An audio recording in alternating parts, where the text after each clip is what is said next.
Good morning, members. Sorry for that slight delay. Welcome to the annual meeting of the Buckinghamshire and Milton Keynes Fire Authority.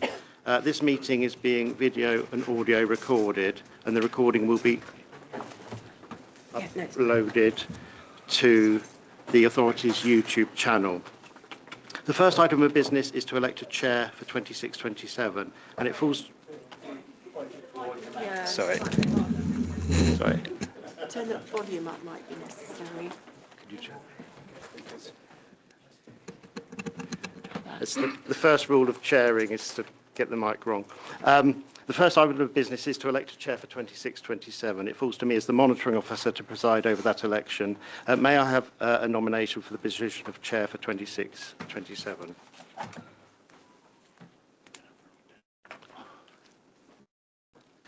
Thank you, Chairman. I'd like to nominate Councillor Simon Rouse as the Chairman of the Fire Authority. The Conservative group being the largest group on the authority, I think the public are entitled to have a Conservative Chairman. And also the last year we've had a lot of political instability, and I think Councillor Simon Rouse is the person to restore public confidence in the authority. Thank you. Thank you. Is there a seconder? Thank you, that's seconded.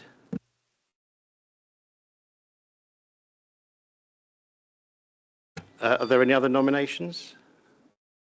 I propose Councillor Lou Monga. Thank you. Is there a seconder? Thank you. Are there any other nominations for that position?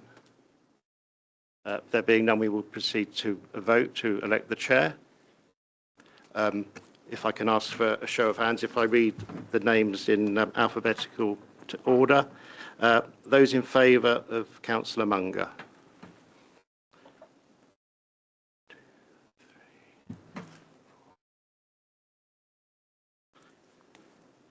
Thank you. And those in favour of Councillor Rouse?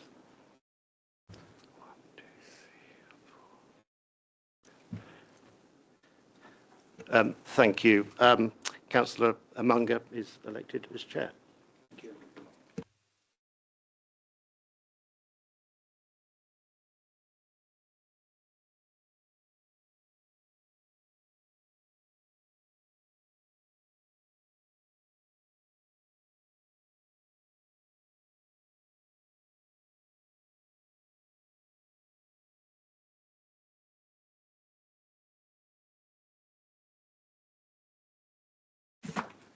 Good morning, everyone, and thank you for that vote of confidence. I look forward to continuing my role as chair of the authority.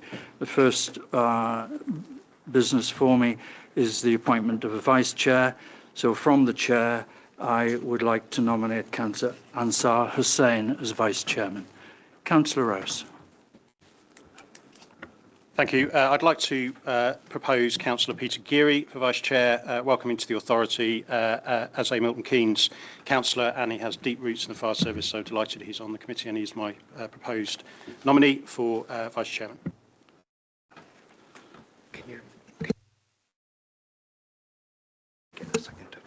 Can I ask for a seconder for Councillor Ansar Hussain? Councillor Sherwell. And a seconder for Councillor Geary? Councillor Carroll.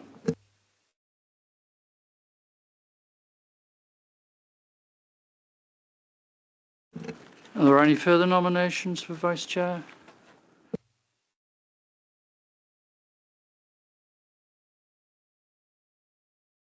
We'll now move to a vote for the position of Vice Chair of the committee. So, again, in alphabetical order, those in favour of Councillor Geary.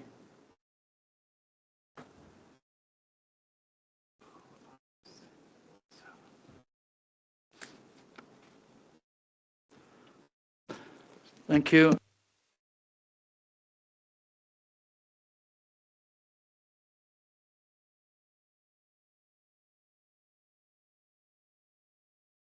Thank you.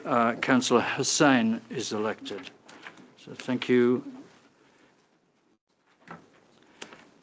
Moving on, item 3, apologies. Do we have any apologies, Katie? None, Chairman.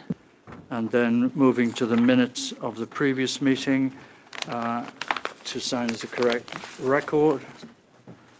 Councillor Rouse.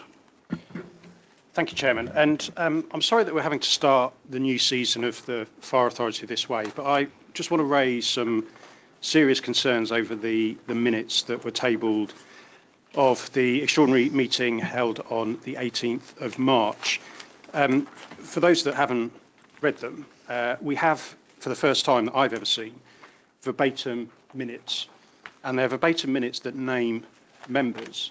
So it's both a departure from our normal minute-taking approach, which is a summary of the meeting, and it also, for the first time, instead of normally it refers to a member, it refers to councillors. Now, all of us, I'm sure, are very happy to have our comments placed on the record, but that's why we have a YouTube video.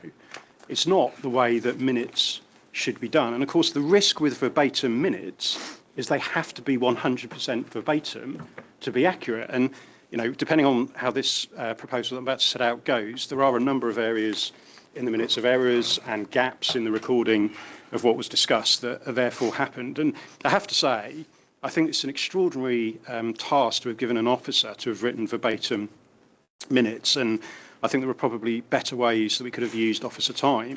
So I'd just like to ask, before I make a proposal, when and how the decision was taken to move to verbatim minutes, or I wouldn't even call them verbatim, actually, they're quasi-verbatim because there are significant gaps in some of the dialogue, but also the decision to name councillors, which was again a departure from the normal method. I also went back through minutes of what I would consider to be equally significant or controversial items, and again, I could not see a similar minute approach taken. And to my recollection, this hasn't been discussed with councillors, it wasn't discussed with group leaders.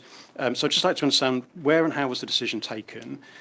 We will be proposing that the minutes are not approved today and that we revert back to our normal minute-taking approach, and that the minutes are brought back to the meeting. But before I move that proposal, can I just ask for a bit of an explanation as to how we've arrived at the minutes that we have?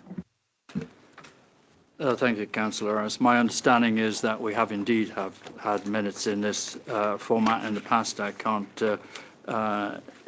tell you exactly when or particularly why this change. I think I'm content that the minutes of the meeting are as accurate a record of the proceedings as we ever would have. Obviously, you clearly disagree on that. I think we can happily take note of your concerns regarding naming individual councillors. I mean, personally, I've always thought that that is a more appropriate way, but I appreciate that custom and practice in many areas is that we make reference to a member rather than naming the member. Personally, I don't see it as a particular problem, and I think for many people reading the minutes, understanding who said what is probably an advantage.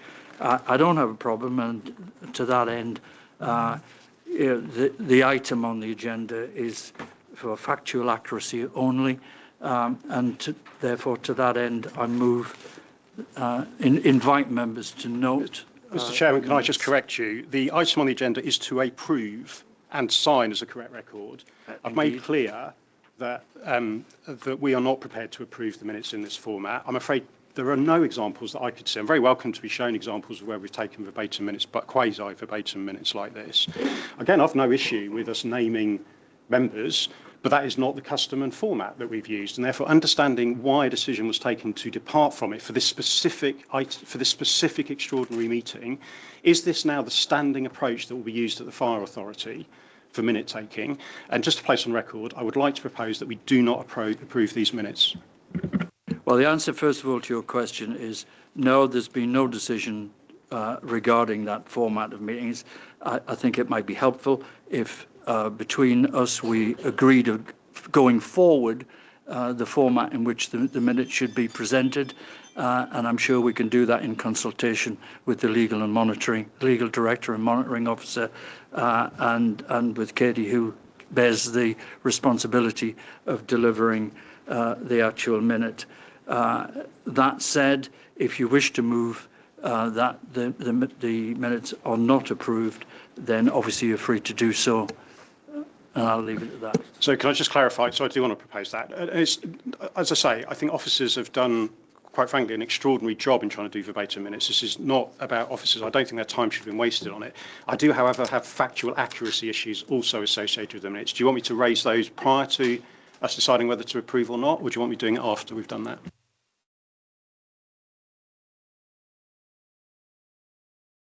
If you wish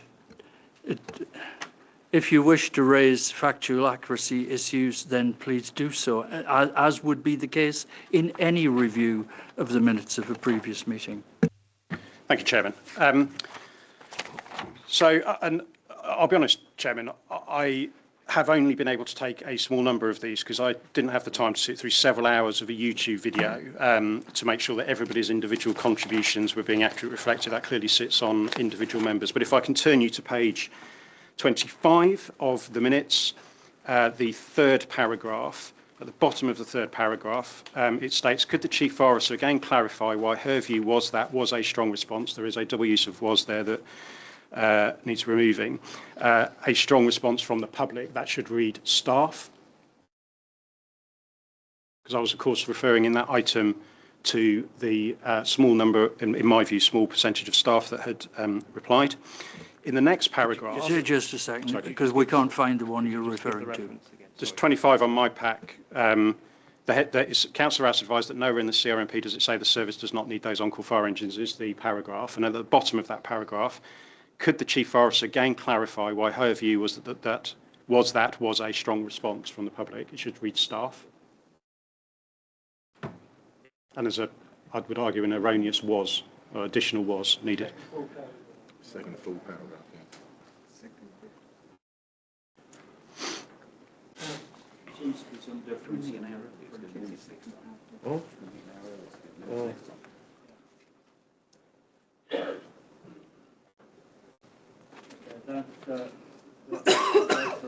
Okay, so next paragraph. Again, this is why I don't believe the minutes are accurately reflecting the discussion. So this is trying to capture the dialogue about the fact that the Chief Forester had stated that the CRMP said that we didn't need 18 on-call fire engines. In the previous paragraph, had stated the CRMP did not say that at all. And then the next paragraph says the Chief Forester advised she did say that the CRMP identified that the service did not require 18 on-call fire engines, but certainly within the CRMP and HMI CFRS reports, there was clear indication the service had fire engines and not used. That capturing of the minutes does not reflect the Chief Forester accepting that the CRMP did not refer to 18 on-call fire engines not being needed. It's written in a way that doesn't capture that. If we move now to, and as I say, Chairman, this is because we've done verbatim minutes. If we'd not done verbatim minutes, we wouldn't need to be doing this. So the next item is on page 29. It's the second full paragraph, the third paragraph down. This refers to the Chief Forester assured members that people's comments had not been ignored. Officers spent hours looking at the comments and looking at the quantitative as well as the qualitative data. Initially, Haddenham was one of the stations that was being considered for closure. The issue with this verbatim minute is that Haddenham was, of course, not part of the consultation that we were considering. What the Chief Forester was outlining is that prior to the consultation, a decision was taken to take Haddenham out of the options that were put to public consultation. So again, this minute isn't accurate because it is implying that Haddenham was removed as a result of the public consultation we were discussing, and we were not discussing Haddenham in that consultation. Moving now to 31, and again, I apologise that we're doing this because it's verbatim minutes. It says here, the Chief Forester conferred, paragraph 1, 2, 3, fourth full paragraph down. The Chief Forester confirmed that the authority did have an underspend, but members had been fully briefed as to why that was, and they were one-off payments. The fact that the authority had an incredible finance team who were prudent in trying to plan for the future was not something to be criticised. The verbatim minutes have failed to capture that I stated in response that my observation on the overspend was not a criticism of the finance team, and that has been missed from the minutes, and I would ask that that is inserted in the minutes. I was stating that for the fourth year running, we had a significant overspend. And then I think in the next paragraph, it should say, said about the percentages were in the report. I think there's an about missing there. Equally, If we move to the paragraph, and again, I apologise to members, but this is what verbatim minutes do. If we move to paragraph, the bottom of page 31 and the beginning of page 32, where the Assistant Chief Forester referred to industrial action, again, the verbatim minutes have failed to capture that I refer to the fact that we were clear that it was notice of a potential industrial dispute, not notice of industrial action being taken, which was part of the response. That was. Councillor Geary. I don't know whether other people have got lots to do. There's a lot of people sitting around here, and we're getting a lot of discussion on minutes where I wasn't even in the room. Could I suggest this is taken outside of the meeting at some point, and we bring these back to the next meeting where we could discuss them, both the detail of it and the way they're done in future? Thank you for your suggestion, Councillor Geary. I was hopeful that Councillor Rouse was moving towards the conclusion of his remarks, but. I mean, genuinely, Chairman, this is getting minutes of the meeting accurate is important, particularly given how significant a meeting this was for the authority and its reputation. As I keep apologising, I was not involved in deciding or agreeing that we should have verbatim minutes. If we're going to have verbatim minutes, they should be accurate. So I can carry on, but I think Councillor Geary's approach is a good one. We should defer these minutes, agree the approach that should be taken, and get them accurate. Councillor Rouse, they are not verbatim minutes. No decision has been made for verbatim minutes to be taken. Your interpretation is that they are verbatim minutes, but those involved indicate that that's not the case. So unless you intend that we should have staff work word by word through this minute and set it against the YouTube film of the event, then I can't see how we're going to change it other than recognise that there is a difference of interpretation between what was said and what is recorded. And that said, I'm prepared to move that the minutes be... Chairman, I have an accuracy still. Sorry? I have an accuracy still. So either we are going through accuracy of the minutes or we're not. You can't suddenly stop me raising accuracy issues on the minutes. Okay, Mr. Chairman, what I propose, so just so we're really clear, a decision has been taken to move to a different format of minutes to the normal standard of this authority. So I therefore wish just to propose... interrupt, Councillor Rouse, I have made it clear that no decision has been made to move to a different form of minutes. Your interpretation is that it's a different form of minutes. That is not the case. Your interpretation is that it's a different form of minutes. There is no indication that other members share your concerns in that regard, and I would be happy, therefore, to put the acceptance of these minutes to the meeting. Chairman, if I might Councillor say, Gunn. thank you very much, Chairman. Well, I understand what you're saying, but why don't you show us where this system has been used previously than it is now? I said to you earlier that I don't have that information to hand. Well, but you would do if this was a common way of going forward. My understanding is, from officers involved, that there have been minutes in this format in the past. Councillor Geary. Whether this is the correct way to record minutes is an issue that I think can be taken outside of it. I have no real strong view on it, apart from the fact that we've all got 35 pages in here, which is an awful lot of paper to use up for a set of minutes. And if that happens every time, the paper bill will certainly be rising for the authority. I'm moving to the fact that in this motion it says here that to sign is a correct record of the minutes. We've heard a number of things which have proved it isn't a correct record. I therefore think it is, if we're writing it in such detail, we've got to get it correct. These aren't the correct record. I would suggest, rather than going through line by line, 35 pages, that we take it outside of the meeting, spend the time and bring it back at the next meeting, which would be a perfectly acceptable way, and then we can actually get on with a significant amount of business that there is in this agenda. That's moving a motion there to defer to the next meeting. Hopefully one of my colleagues will second that and we can vote on that. All right, that has Councillor Rouse, would you be content that we move to that, recommend that motion now? No, well, okay, that you defer, yeah. That we...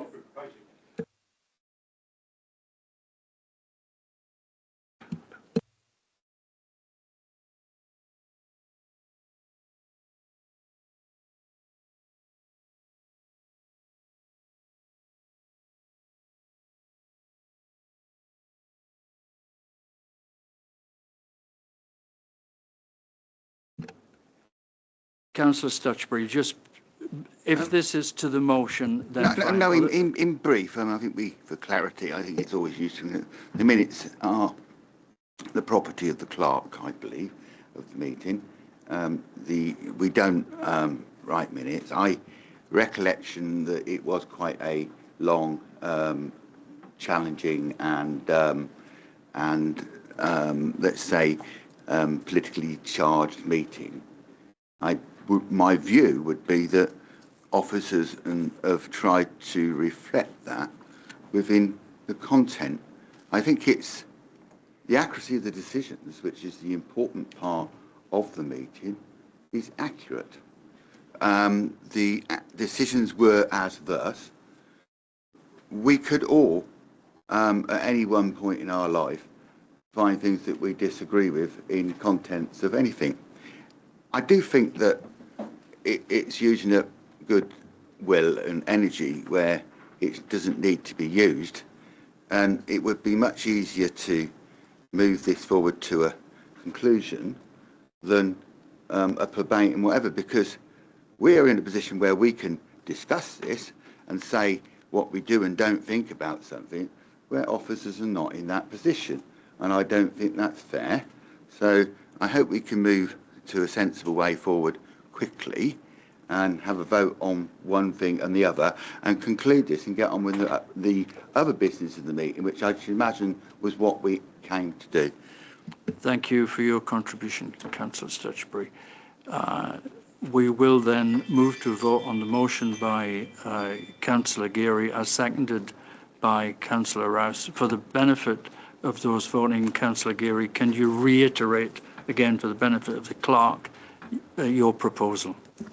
That it's clear that there's some disagreement about whether the minute's accurate, therefore that the item should be deferred to the next meeting, so that the any inaccuracies from anybody who was at that meeting can be taken up outside of the meeting and a modified set of minutes brought to the next meeting. Thank you for that, Councillor Geary. Then can I take a vote on Councillor Geary's motion in the first instance? Those in favour of Councillor Geary's motion?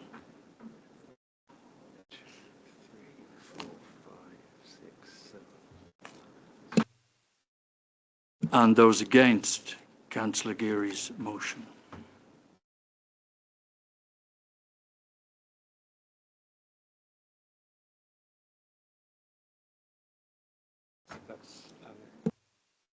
Any abstentions? Two abstentions. The vote is 7-7 with 2 abstentions. Using the chairman's casting vote, I vote against the motion. Mr. Chairman, I think it is extraordinary that the chairman of the meeting has seen a clearly divided opinion on the minutes and has decided to cast a vote in favour of a position. But there we go. I would therefore like to have it placed on record as the minutes of this meeting that I did not agree to the approval of the minutes, nor do I consider them a correct record, and I would like that stated in the minutes, please.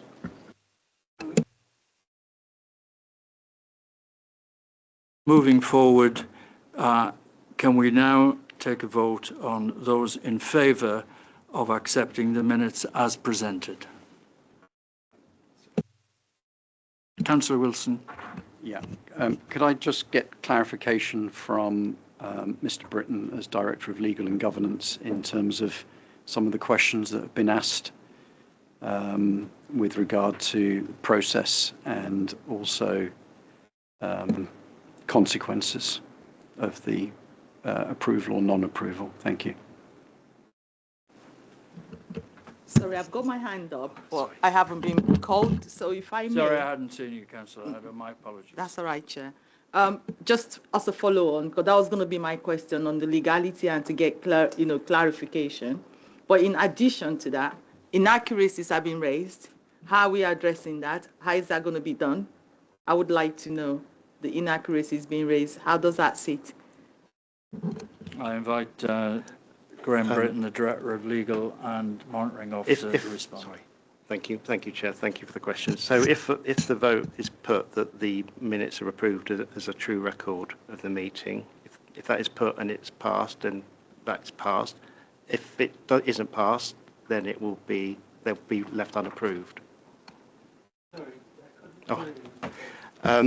In essence, if the motion is not passed, the minutes will remain unapproved. The substantive motion is to approve the minutes as a true and accurate record. And the consequences we've had a request for, and there may be that those that voted against have it recorded that they did not agree with the motion to approve. A motion could be put from the chair that they are approved, subject to the amendments put forward by an unnamed member of the authority. Or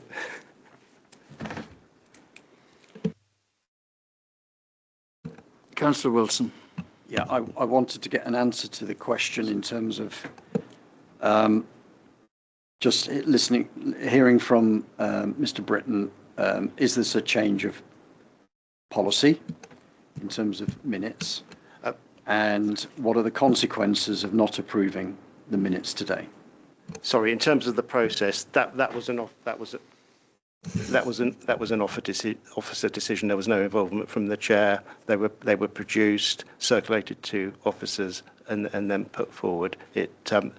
I am told that there is a precedent for members to be named in the production of Bucks Fire Authority minutes. They were not intended to be of a verbatim record. In terms of one of the questions, the second question, in terms of if they're not approved, they'll remain unapproved. And the consequences of that? It doesn't have any bearing on the validity of those decisions, but the minutes will just be unapproved. Just want to work through this. And have any of these matters been raised to you prior to the meeting? Obviously, we've had the pack for Not 10 to me, days. Chair. They have not with officers.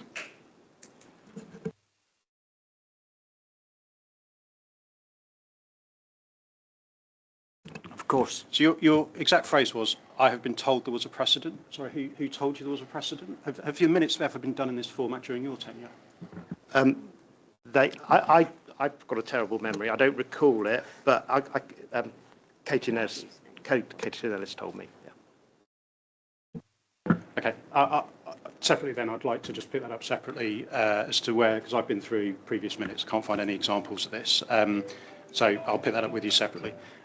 If we're moving to a vote on the minutes, Chairman, when your phone's finished, I'd like a recorded vote, please.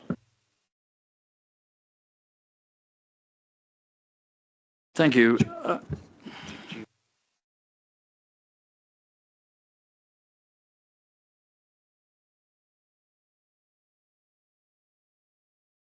So just to continue then, I propose from the chair that the minutes are approved subject to the amendments already indicated by the necessary amendments already indicated by Councillor Rouse. I'd just add as a rider to that I will have a discussion with Councillor Rouse and others who may wish to be involved on the future recording of minutes, and to stress that the accuracy or otherwise of the minutes does not affect the decisions made at that meeting. Therefore, those in favour of accepting the minutes, please show.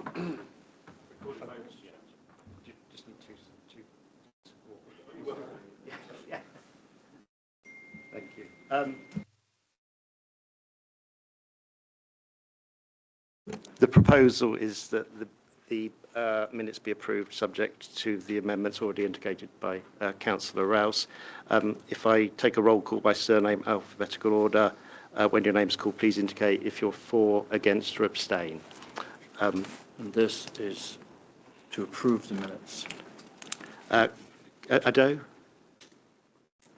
Against. Thank you. Banks? For. Thank you.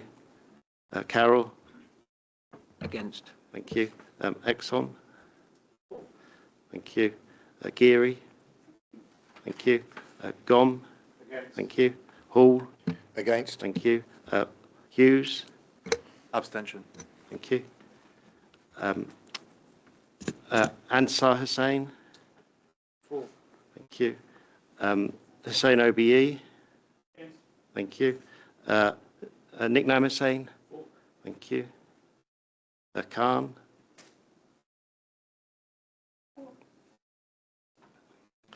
Munger? For. Thank you. Rouse? Against. Thank you. Sherwell? Thank you. Stutchbury? For. Thank you. Wilson? Abstain. Thank you. 1, 2, 3, 4, 5, 6, 7, 8. 1, 2, 3, 4, 5, 6, 7. So that's carried, Chair. The motion to approve the minutes is carried. Councillor Banks. Can I just make a comment? Councillor Rouse has repeatedly asked for recorded votes. That's obviously, at the last meeting, caused a few problems for the admin staff in that it's full of recorded votes. I mean, really the whole thing. Councillor Rouse is going to be presented with anonymised minutes, hopefully, where for and against will just have a member. I mean, how do you accurately respond to a recorded vote if you don't name the people who were for and against?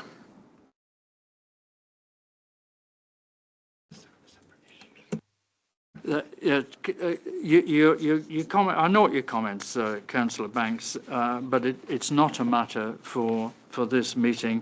I have said that we will review the process of recording minutes.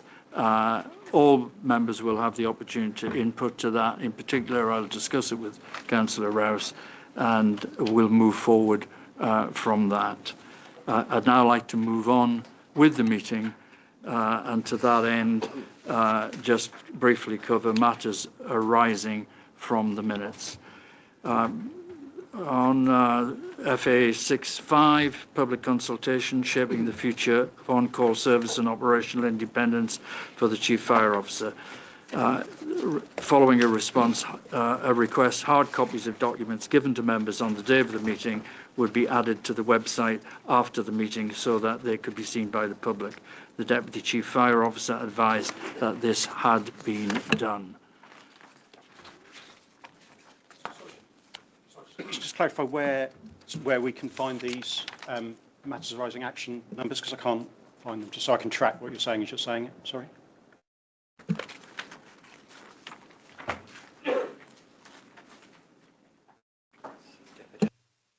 Yeah, it's agenda item 5.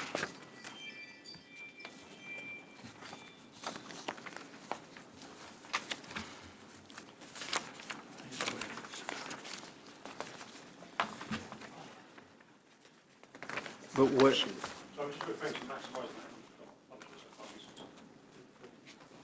Sorry? So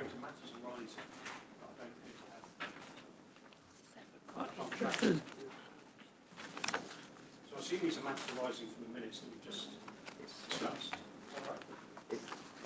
There was an action. This is response to an action request that was recorded in the minutes, and I think you find it on page 22.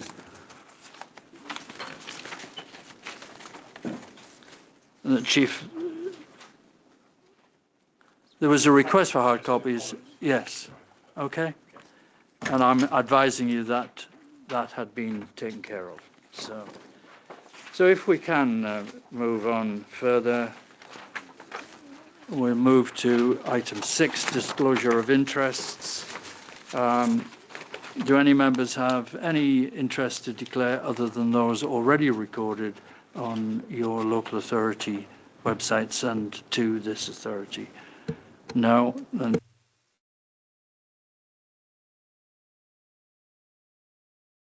move on to Chairman's announcements.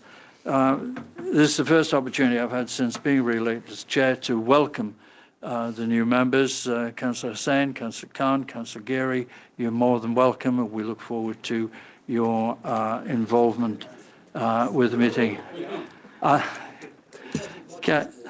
Councillor Hughes, my sincere apologies. You hiding behind Councillor Carroll there. So, all new members are welcome to this authority, and as I look forward to everyone having the opportunity to be as fully involved as they wish to be. Moving on to those who are no longer with the authority, in particular, just like to mention Councillor Keith McLean, who joined the authority in January 2018 and was lead member for Health and Safety and Corporate Risk from 20 to 25 and was appointed Vice Chairman of the authority for the year 24-25. I think we are intending to make a presentation in recognition of that service, which we're not doing today, but we will make arrangements for that. And I'm sure members will be in support of that recognition of such long service to the authority. Councillor Tracy Bailey joined the authority in May 24 and was Vice Chairman for the year 25-26. Councillor James Lancaster joined the authority in October 24. And Councillor Mariah Priestley joined the authority in May 25 and was lead member for People, Equality and Diversity. That completes a reference to the changes in membership of the authority. The other thing I'd like to just mention is the significant recruitment activity that we have been involved in recently, which remains a key priority in ensuring the service is well positioned to meet both current and future operational needs.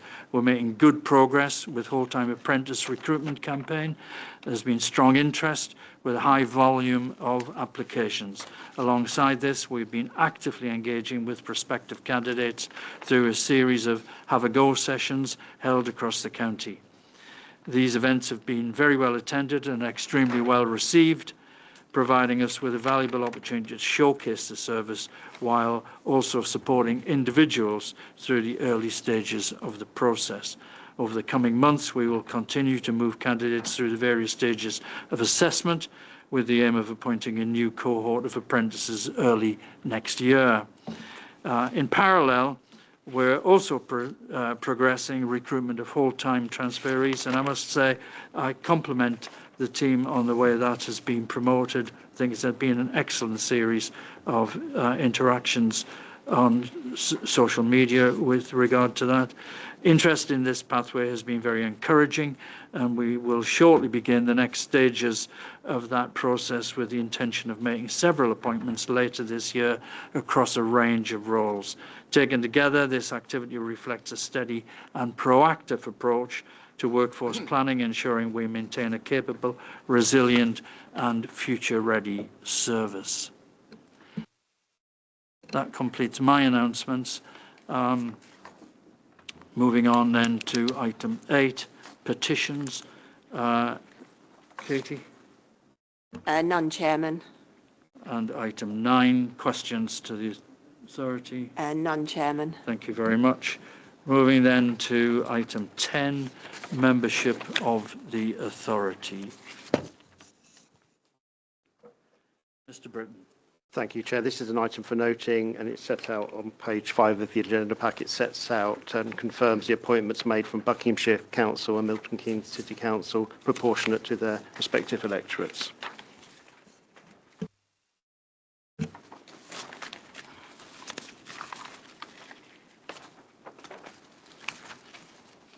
So we'll then move on to committee members, item 11.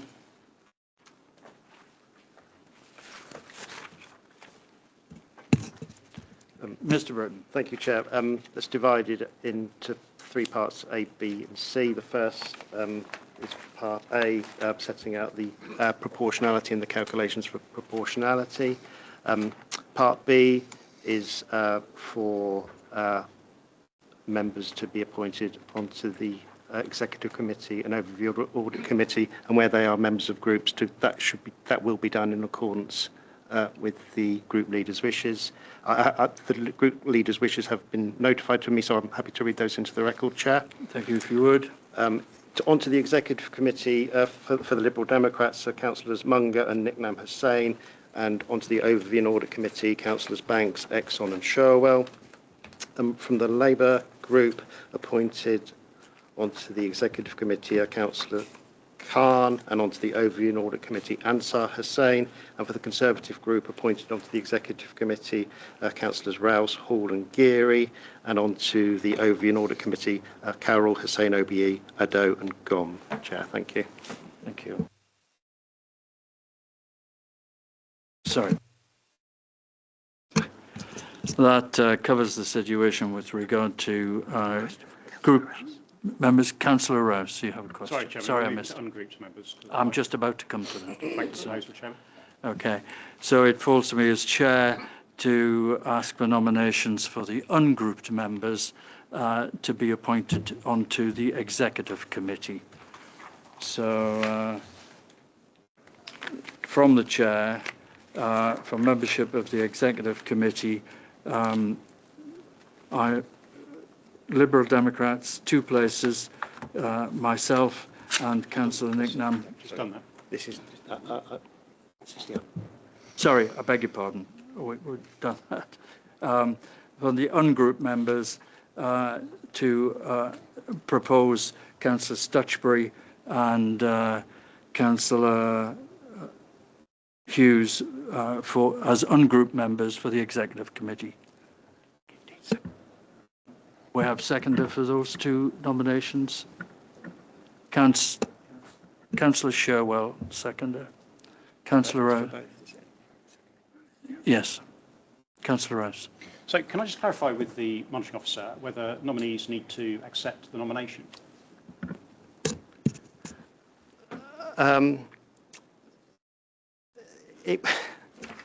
It would be unusual for them not to act in accordance with the authority's decision, Chair. Councillor Rouse. Sorry, we've had. Don't actually answer my question. Sorry. So does the person being nominated need to accept the nomination? They don't have to vote in favour of the proposal. Sorry, it's just really okay. Right. I think that's a strange approach. So in which case, I would like to, given that they don't need to accept the nomination, Chairman, I would like to propose Councillors Stutchbury and Wilson for the Executive Committee. If we can have a Wilson, we've already got a seconder. Do we have a seconder for Councillor Wilson? Councillor Gom. Chair,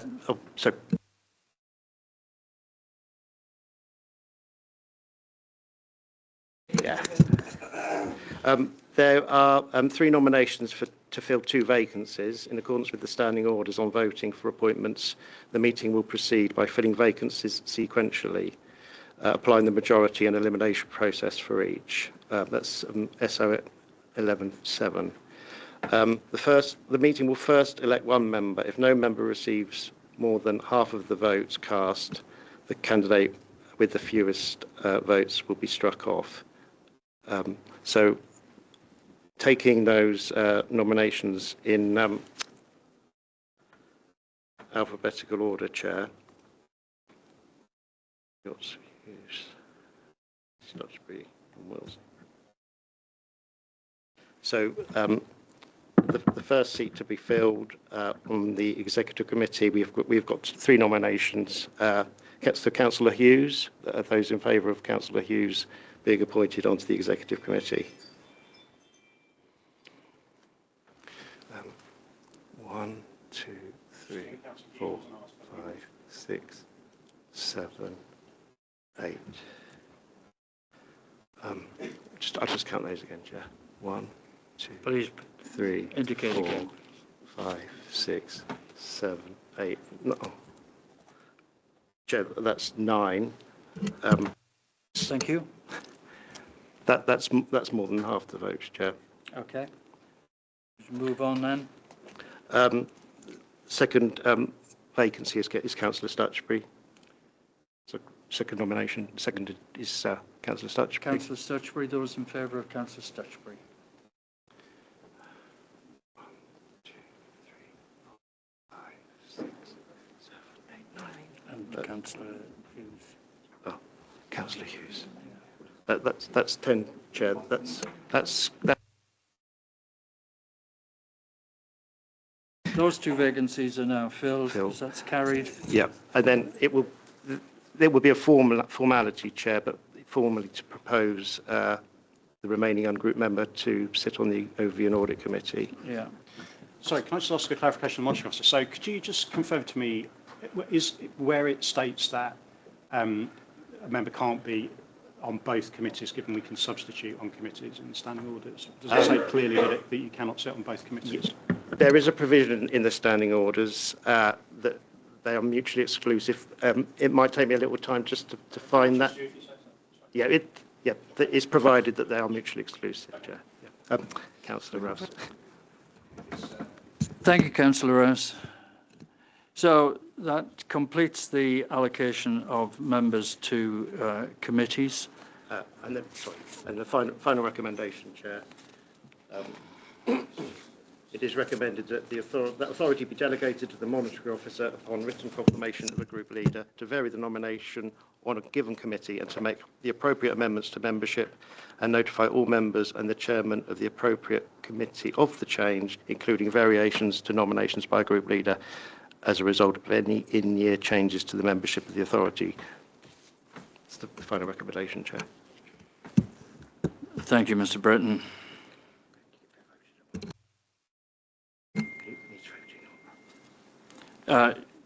Can we just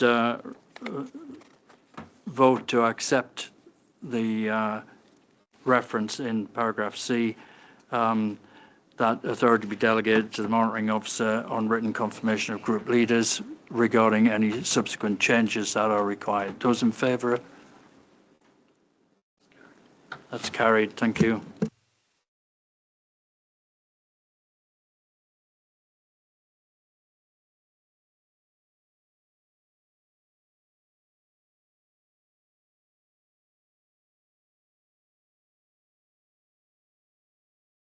Just moving on to the appointment to outside bodies. Recommendations from the Chair. Local Government Association Annual Conference, 2 members. Proposal is, this is item 13 if you...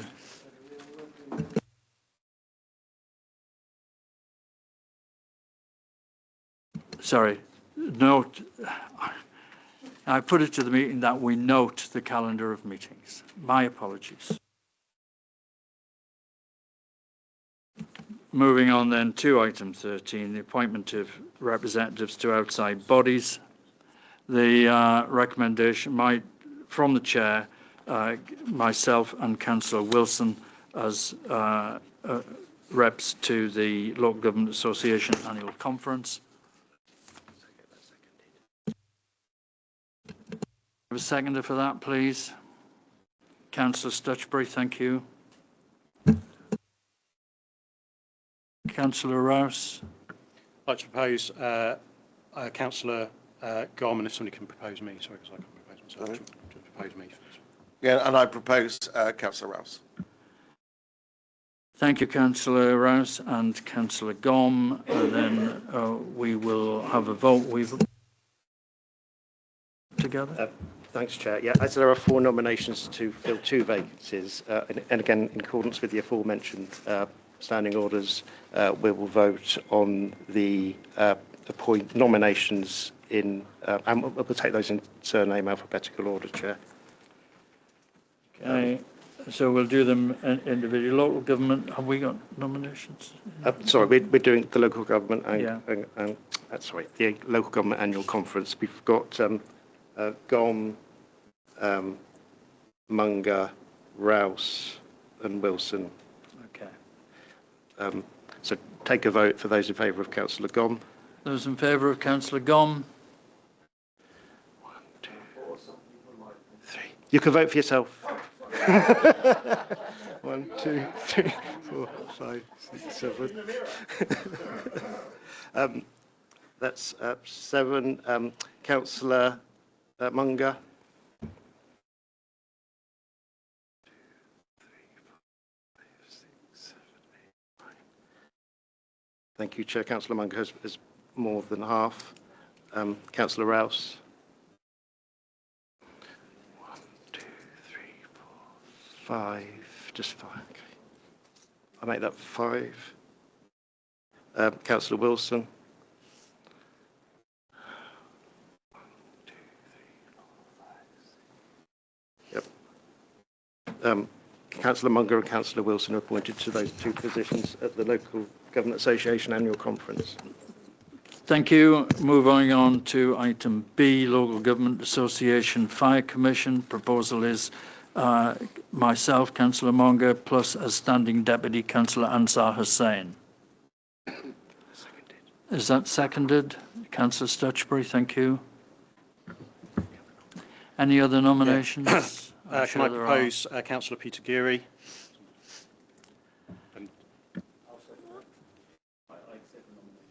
Thank you, Councillor Geary. Are you nominating a standing deputy? I nominate Councillor Rouse. Thank you.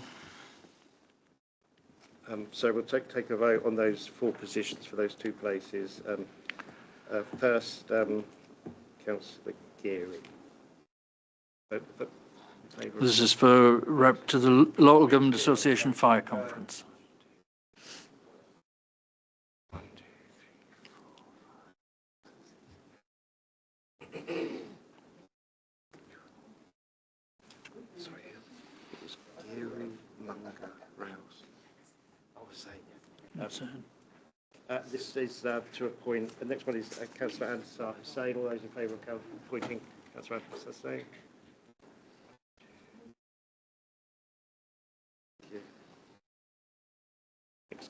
Next one, Councillor Munger.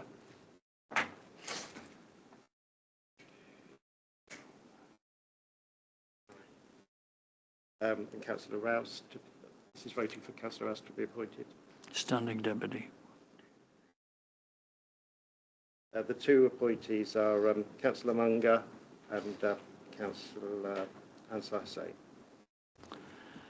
Thank you. Moving on to item C, Local Government Association Annual Fire Conference. The proposal is Councillor Munger and a standing deputy, Councillor Wilson. Do we have any alternative proposals? Can I propose Councillor Ado and Councillor Carroll? If we can just have seconders for Ado and I Carroll. have seconders for Councillor Munger and Councillor Wilson. Councillor Sherwell. Sorry. Yeah. And then seconders for Councillor. And seconders for Councillor Addo and Councillor Carroll. Again, this will go to the vote, Chair, in alphabetical order. Those in favour of appointing Councillor Ado. 3, 4, 5, 6, 7. Thank you. Those in favour of appointing Councillor Carroll. Those in favour of appointing Councillor Munger. Thank you. Those in favour of appointing Councillor Wilson. Thank you. Councillor Munger and Councillor Wilson are appointed. Thank you. And item D, final item on this section, representatives Thames Valley Fire Control Service Joint Committee. Proposal is Councillor Munger and Councillor Duncan Banks. Do I have a seconder for that? Councillor Stutchbury, thank you. Do we have any further nominations? Councillor Rouse. Councillor Gary Hall and Councillor Phil Gong. If we go straight to the vote, Chair, those in favour of Councillor Banks. Those in favour of Councillor Gom.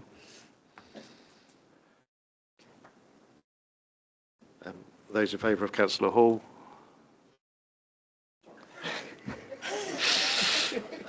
Those in favour of Councillor Munger? Councillor Banks and Munger are appointed into those two substantive positions on the joint committee. We need now 2 substitute members, Chair. Not aware that we need.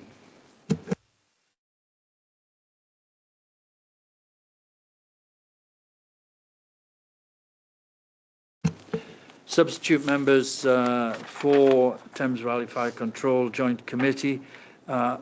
Proposal is Councillor Ansar Hussain and Councillor Sherwell.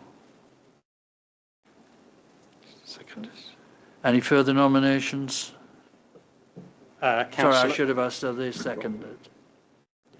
Beg your pardon. Seconder for Councillor Hussain. Thank you, Councillor Banks. Councillor Rouse, my apologies. Councillor Geary and Councillor Carroll. Proceed to the vote, Chair. Those in favour of Councillor Carroll? Those in favour of Councillor Geary? Those in favour of Councillor Ansar Hussain?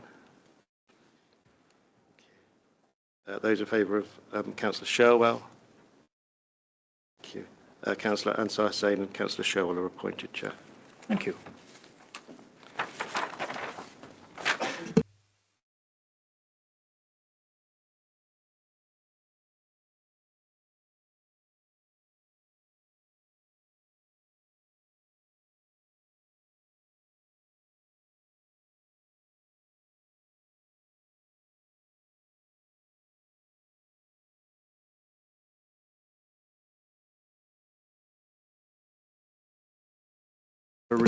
Item 14 is lead member responsibilities, and from the chair I propose that Councillor Monger for service delivery, protection and collaboration, Councillor Councillor Nazim Khan. Can we take them in turn, Chair?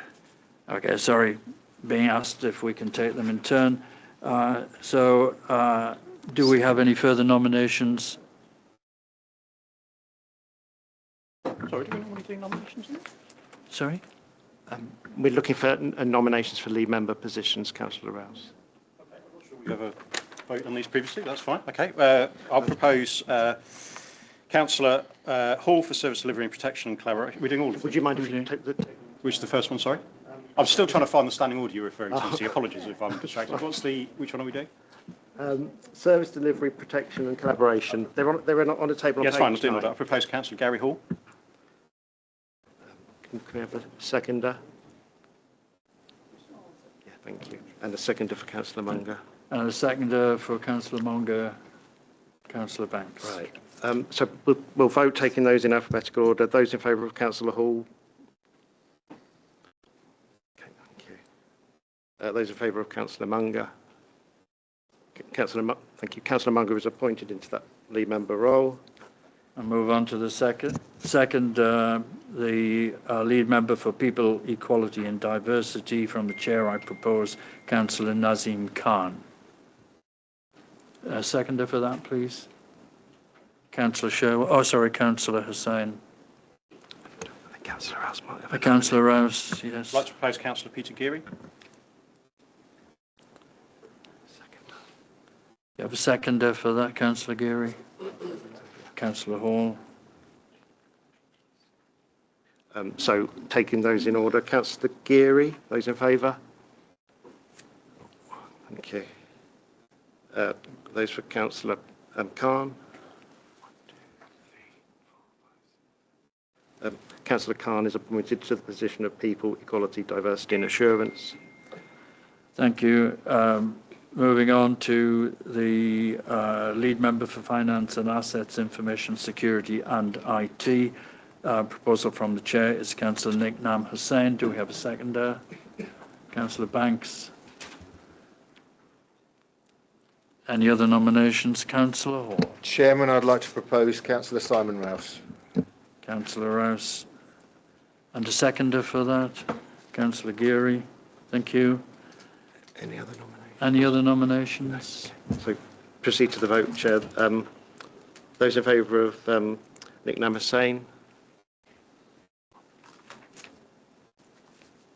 Those in favour of Councillor Rouse? Councillor Nicknam Hussain is appointed. Thank you. Moving on to the final item. The lead member for Health and Safety and Corporate Risk, proposal from the Chair is Councillor Stutchbury. Do we have a seconder, please? Councillor Nicknam Hussain.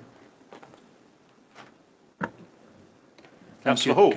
Councillor Hall is proposed. Do we have a seconder for Councillor Hall? Councillor Geary. So proceed to the vote, Chair. Councillor Hall. Councillor Stutchbury. Councillor Stutchbury is appointed to that role, Chair. Thank you.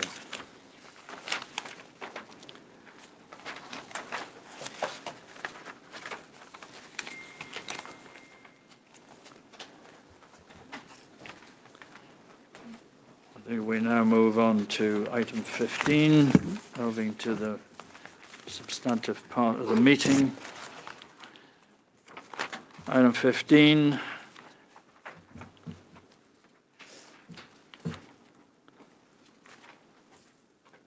The annual review 25-26, which is to be presented by Anne-Marie Carter. Craig.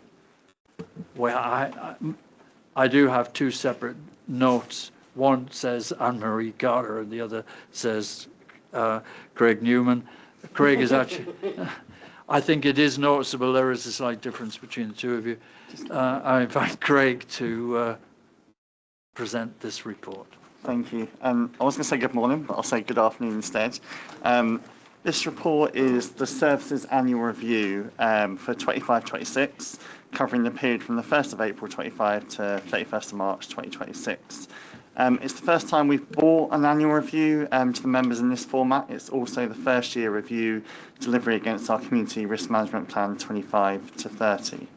The purpose of the paper is to give members a clear, consolidated view of performance and progress across the services, priorities and measures, showing where we've delivered strongly, where performance has not been where we wanted it to be, and what improvement work is being taken forward. It's designed to be a more joined-up, holistic review of delivery across strategic objectives and enablers within the CRMP, rather than just a series of separate performance updates. The CRMP 25-30 sets the service's long-term strategic direction. It is the high-level plan that explains how we will reduce risk, protect people and respond effectively to emergencies, supported by our enablers, which are the workforce, finance and assets, and digital and data. The annual delivery plan then translates that into specific actions for each year. The annual review is therefore the first opportunity to look back across the whole of year one and assess how that first year of delivery has gone. What I hope members will take from this report is a balanced picture. There are some very strong areas of performance and clear evidence of progress. There are also areas where performance has been more mixed and where improvement work is continuing. Overall, however, the report shows that the service has delivered well across a number of core areas in the first year of its CRMP. If I was to summarise the report in a few headlines, they would be: first, we have seen a strong delivery in prevention, particularly in home fire safety and safeguarding. Our home fire safety visits exceeded 5,270 against a target of 4,800. And the use of our online home fire safety check also grew significantly, with more than 700 residents using this portal. Safeguarding arrangements were strengthened through multi-agency review, with 23 of the 25 actions implemented, and timelines for initial referral activity improved. The second point I'd make is we have seen good progress in protection and business engagement. The report notes that business engagement activity is embedded with 1,199 interactions, and fire safety audit activity increased year on year. This also highlights the continued effect of call challenging, which has reduced attendance to non-domestic false alarms by almost 50%. The third and final response, I guess, is is the response. Some of the core operational indicators remain stable or improved, Average attendance times to accidental dwelling fires remained at a stable 8 minutes 7 seconds. Whole time pump availability improved to 97.8%, and on-call fire engine availability rose to 18% against the 15% target. A strong theme within the report is the importance of our workforce in delivering an effective and modern fire and rescue service. The review highlights several developments in the people space that are worth drawing members' attention to. The new workwear offer was introduced following extensive staff consultation, and the report notes that this improved both practicality and staff experience. The Thrive Leadership Development Programme was also rolled out, building confidence and capability in areas such as performance management, coaching and self-awareness. This has been supported by the establishment of formal mentoring scheme, creating more structured opportunities for learning and development across the organisation. This report is the service's annual review for 25-26, covering, that's the same page, sorry. I'll move on to the next page. What I think is more important here is what the report is not only about.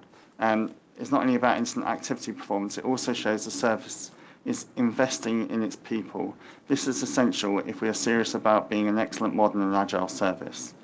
I do think it's also important to reiterate that this is not intended to be a good news only report. As the executive summary makes clear, it's included in its narrative on what has gone well, where performance has not met expectations, and the improvement activity underway.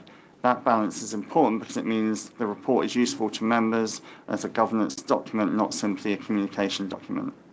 So while the overall picture is positive in a number of important areas, I would describe the value of the report as being that it helps us understand where to focus next, not simply where to celebrate success.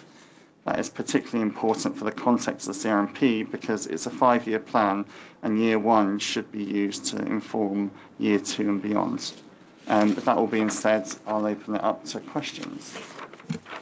Thank you, Craig. I think this was an excellent summary of information that we've been following through the year, of course, and I think it's well presented, and I think you make a very valid point that it's never intended to be simply good news. It's a proper reflection of what we've done over the year, what we have achieved, and where we still need to do more work.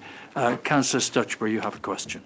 Yeah, well, firstly, can I thank you for the report? And sorry to interrupt, Councillor Stutchbury. There's clearly an issue with these microphones. There is a button in the centre showing what appears to be an option for increasing and decreasing the volume. Can I suggest that members increase the volume if they can? No, okay, right, thank you very much. I'll try again and hopefully people can put up with me or hear me. Firstly, thank you for the report and thank you for the time that you've put into it and the reflection of the realities. The question I was going to ask on page 11 of 44, it shows pastures and verges and such fires, and they're quite a number really. Is this an increase because it doesn't show how they increase? Is it to do with the fact that we're now in an increased climate change, or is it neglect and scurrilous behaviour starting secondary fires and fires starting? Because we had the situation some time back, didn't we, where we had lots of fires which we turned out to put out because of the heat, and I wonder whether this is reflection because grassland getting set light to can be absolute disaster for the farm. And I know we've got some farmers in here today on the other side of the fence over there, sat together. I haven't bid on any cattle yet, but we'll soon be there. So just an answer on that, whether that is a reflection of global, whether it's a non-contributory factor. the thing with secondary fires, so there's primary, for those the new members, we describe things as primary, and secondary. Primary fires tend to be more insurable things, so even crops would come into primary fires. Secondary fires are normally things you wouldn't associate with insurance, so rubbish and things like that.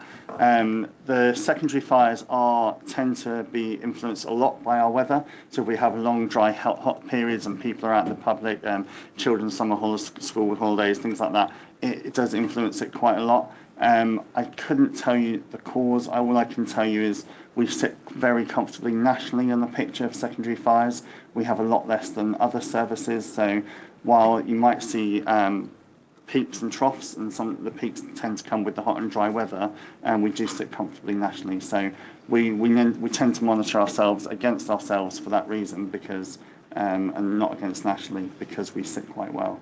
So I'm not concerned, but we do monitor it every month, and we look at the causes and the locations and the times and all that sort of thing, and we do that on a monthly basis. Thank you for the answer. Just a secondary question is, with the change and decisions we took in the long session of agreeing the minutes, will those changes make us more have more agility to deal with agricultural fires because of the change in service delivery models of firefighting equipment, which we use, which was, I believe, part of the intention of those changes? Thank you.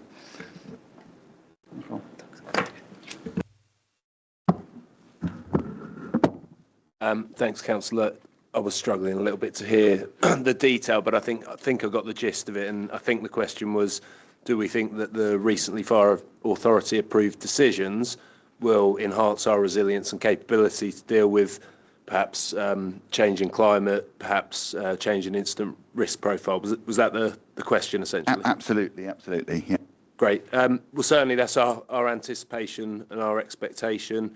It's what we believe through the evidence of the CRMP needed to happen over the course of this CRMP to bake in resilience into the service. We know we can deal with day-to-day demand with our whole-time appliances. Where we know we've got some work to do is around surge demand, simultaneous incidents, to make sure we do have the ability to call up specialist vehicles and additional support within our own county to support that surge. Thanks for that, Doug. We have a question from Councillor Rouse. Do we have anyone else planning any questions at this stage? Councillor Gom? Yeah, Councillor Rouse then. Thank you, Chairman. Thank you for the report, which I agree is really well written. I appreciate the comment at the beginning about it not being a good news story. There's clearly a lot that is positive in there, and it is quite hard to extract the kind of what are the key areas of improvement. So could you just give a sense of what you see as the 2 or 3 really important bits of underperformance or where we've fallen short in the prior year that we need to focus on? Sorry, I'll give you all 3 if that's all right, partly because my memory won't hold it otherwise. Also, I'm a massive supporter of the forensic fire investigation project, which I think is, if members haven't been to see it, I would highly recommend. I am a bit concerned, ducking around, I am a bit concerned that we've only secured 1 year's funding. So could somebody just take out, what's the approach around how we can get that on a much more stable footing, given it genuinely is a leading capability that we host? And then when we move to, I was going to pick this up later on another agenda item, but I'll pick it up now. Clearly the work that we've done on diversity and inclusion has been a big part of our improvement and indeed the clearance of the cause for concern last year. Could you just share with us the work that the service has done on tackling anti-Semitism and assuring our Jewish members of staff and others that they can feel safe in the service? I'll answer the first one, and then I'll pass the other 2 off if that's okay. The areas, once I wrote that intro, I was like, I knew that question was coming. The main 2 areas I would say is definitely our absence, and we're very aware our absence has spiked a lot recently. We're monitoring that, and there's a lot going on. I can let Ronnie talk to that in a second, but that's just an area that I would say we definitely need to focus on going forward. And then the availability of some of our appliances, so especially the on-call and some of our specials. Again, we're very aware of it, we monitor it, but they're the 2 real key areas I would pick out of all of them. Thank you, Craig. So on the point of absence, that has ticked up over the last 6 to 12 months. So we're having a real focus on management training, return to work, look at underlying themes, mental health. So there's a real robust approach to that, not only within the HR sphere, but also the local management level to make sure they're doing the basics, return to work, monitoring any mental health concerns. So it is a real area of focus for us. Moving on to the other point about anti-Semitism. Investigation.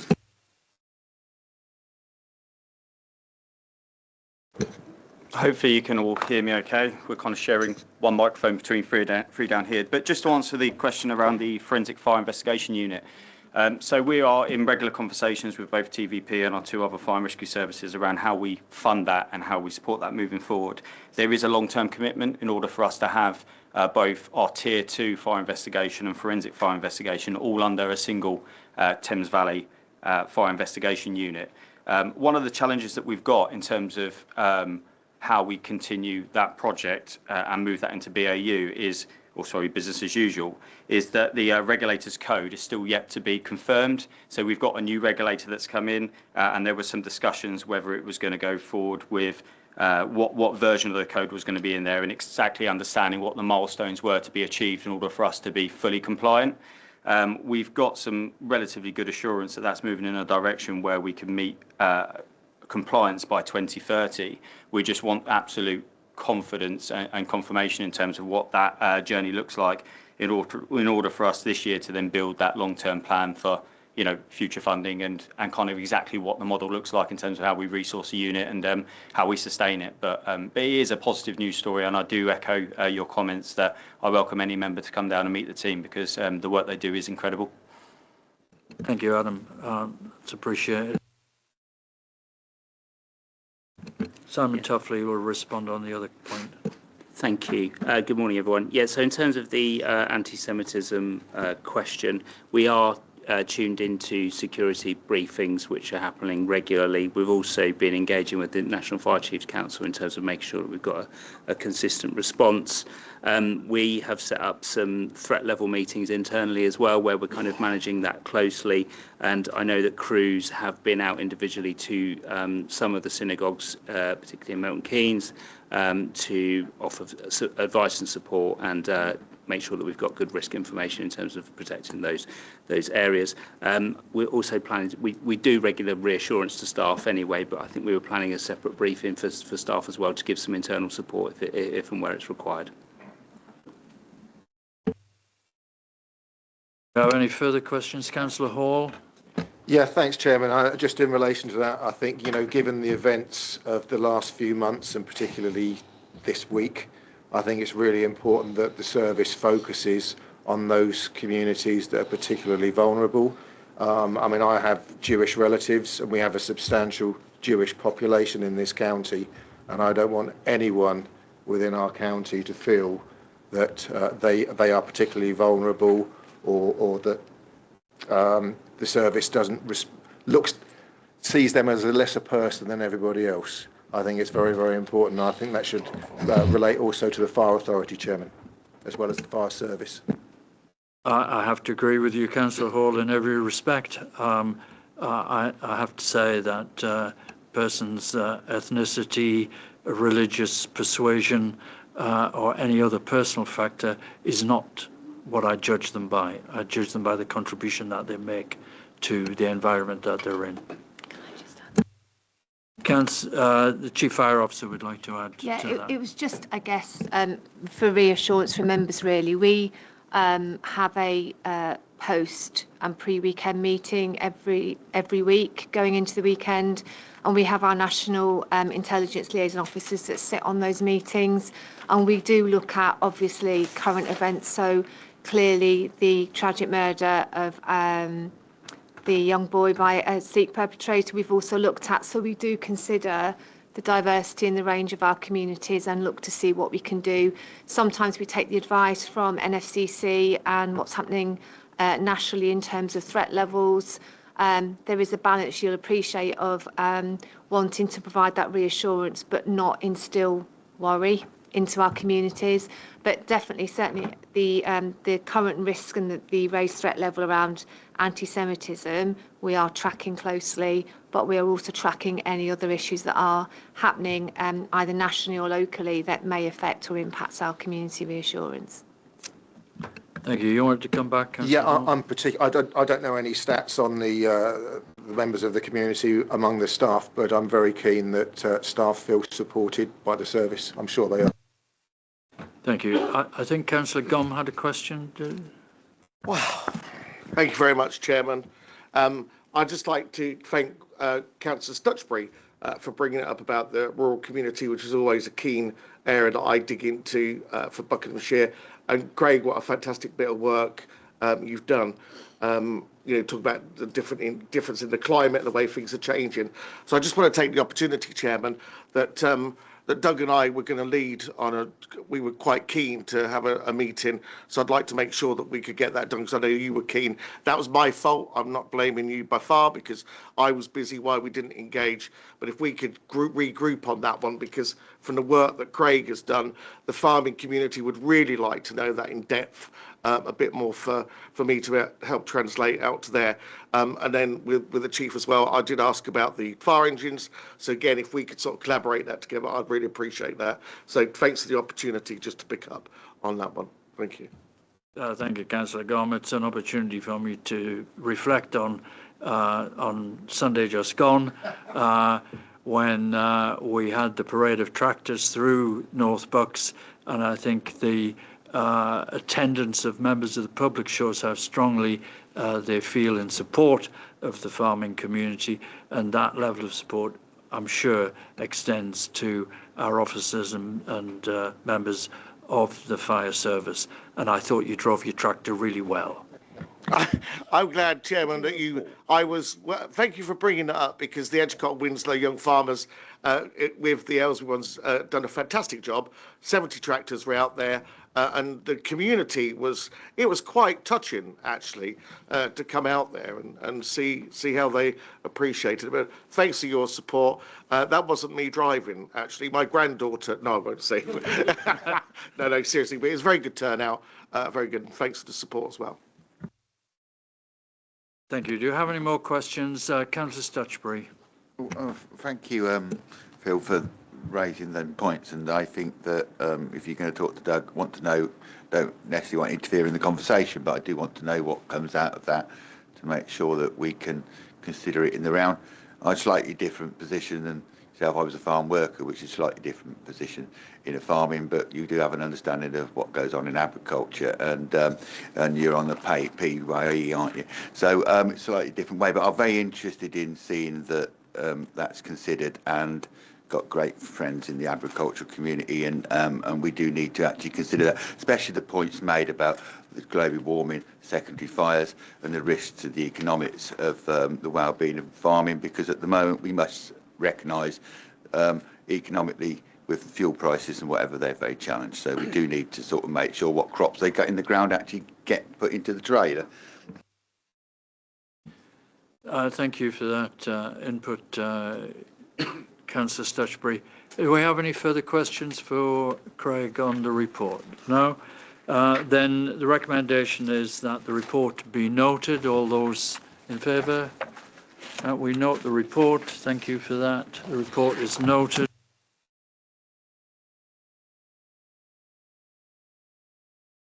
We move on to item 16, which is to be a report on the improvement agenda, the Joint Fire Brigades Union and Fire Service Improvement Agenda for 2025, and that's going to come from our good friend Mitch Wallace from the FBU, and from Deputy Chief Fire Officer Councillor Simon, not Councillor yet. You have to find some time in your diary, Simon, for that.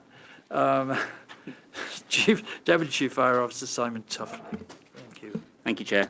Thanks, members. So this report provides a year-end update on progress against the Fire Brigades Union Improvement Agenda for 25-26, which has been jointly developed by officers and the Fire Brigades Union. The update at Appendix 1 has been structured to mirror the themes set out within the Bucks FBU's Improvement Agenda, with each section focusing on a specific priority area. For each item, the report sets out the original call for improvement, the jointly agreed update, actions completed, next steps, and the overall impact and status. So this is intended to try and make it easy for members to see progress against each area. In terms of highlights, we've made good progress in a number of areas, particularly the introduction of enhanced maternity and parental entitlements up to 52 weeks, and improvements in water rescue training, both of which reflect the strength of joint working between officers and the FBU.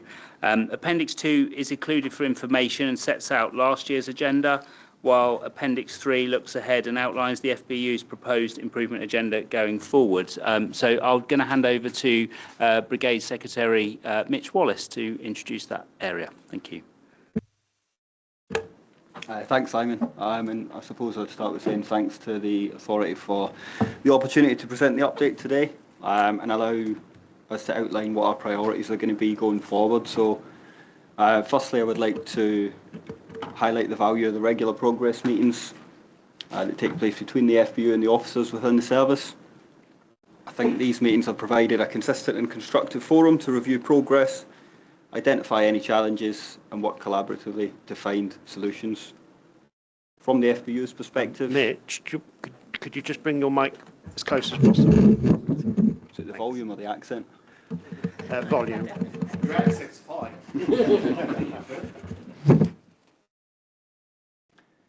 From the FBU's perspective, positive progress has been made in several areas, particularly, as Simon mentioned, the introduction of enhanced maternity and parental leave provisions up to 52 weeks, alongside any improvements in water rescue training. These achievements demonstrate what can be delivered through effective partnership working between the FBU and service officers. There is, however, more work to do. We remain committed to building on these successes, particularly in relation to broader parental leave entitlements, while continuing to develop safe, realistic and effective training environments, which remain a key priority for our members. Whilst we do not agree on every issue, and there are key areas where the FBU would like to see faster progress, discussions can continue to take place in an open, constructive and professional manner. This ongoing dialogue has been instrumental in building trust, strengthening relationships and supporting the progress reflected in this report. Turning briefly to Appendix 3, which sets out the FBU's longer-term improvement framework for 25 to 2030 and the proposed priorities for 2026-27. This framework is structured around a number of key themes, including operational response and resilience, workforce health, safety and wellbeing, safe staffing and workforce planning, training, competence and professional development, quality, diversity and inclusion, prevention, protection and community safety, and infrastructure, fleet and equipment. And across these areas, the framework focuses on improving appliance availability and crewing, strengthening wellbeing and welfare support, enhancing training capacity and safety, supporting recruitment and retention, promoting fairness and inclusion, and ensuring that stations, equipment and systems remain fit for purpose. It provides a clear forward plan aligned with the CRMP timeline, with defined priorities that support continued joint working between the FBU and the service. Alongside these priorities, we remain committed to strengthening our working relationship through further joint industrial relations training for new FBU officials and senior officers scheduled for this summer. We look forward to continuing this constructive approach and focusing on the delivery of these actions over the coming year. Before taking any questions through the chair, I'd just like to finish, and I'm sure that it will be less apparent to the new members, but to the members that have been on the authority for a number of years. You'll have seen the iterations of our improvement agenda evolve over time, and I'd just like to highlight that structure to what the improvement framework with the attached agenda looks like now, where it's aligned to the CRMP, came from those quarterly progress review meetings that we have between the FBU and the service, and a bit of background as to why that was done. The reason that we've decided to align that with the CRMP is not only to provide that continuity for the authority in the service based on my current position being an elected time frame term. So whoever would be replace me, it allows the authority in the service to have that sort of continuity post me, if you like. I'm happy to take any questions at the Chair's discretion.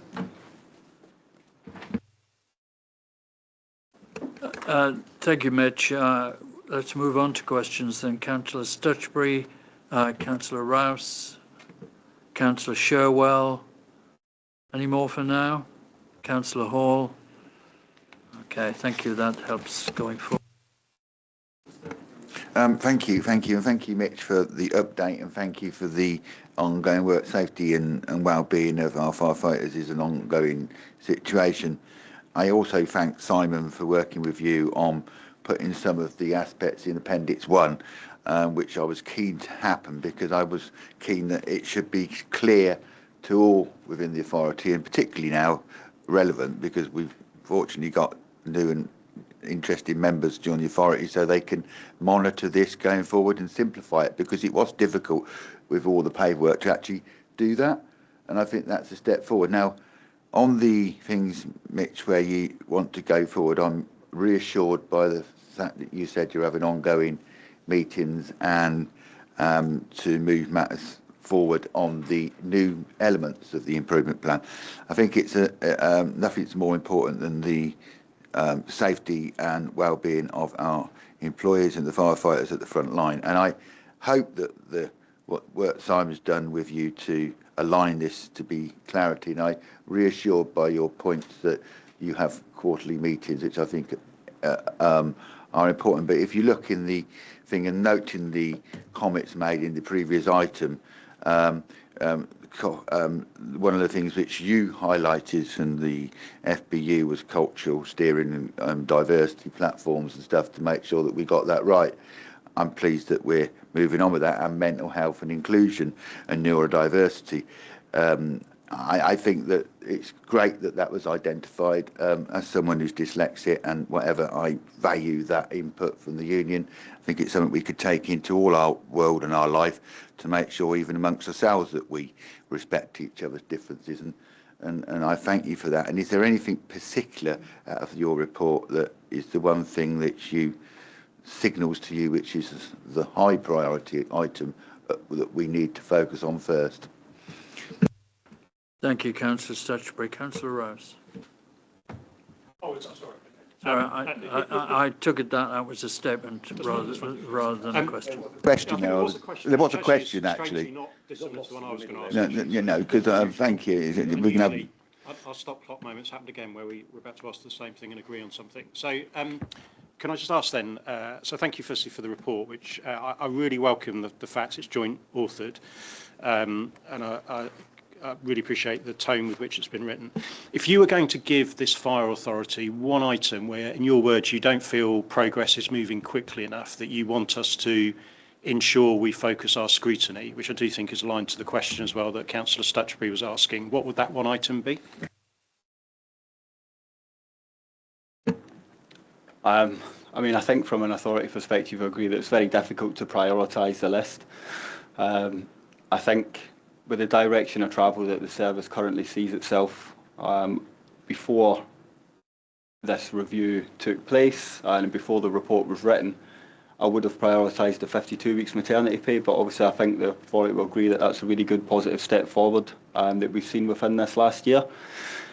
Where we see ourselves now, with the striving towards the development of an in-house training centre within our current iteration of the 2026-27 improvement agenda, I would have to say that improvements towards what our training looks like, what the cohort of training instructors and the training department looks like, and just ensuring that when that training centre does come to fruition, that us as employees within Buckinghamshire ensure that we are at the sort of forefront of that training technology. So I would prioritise training over all else currently.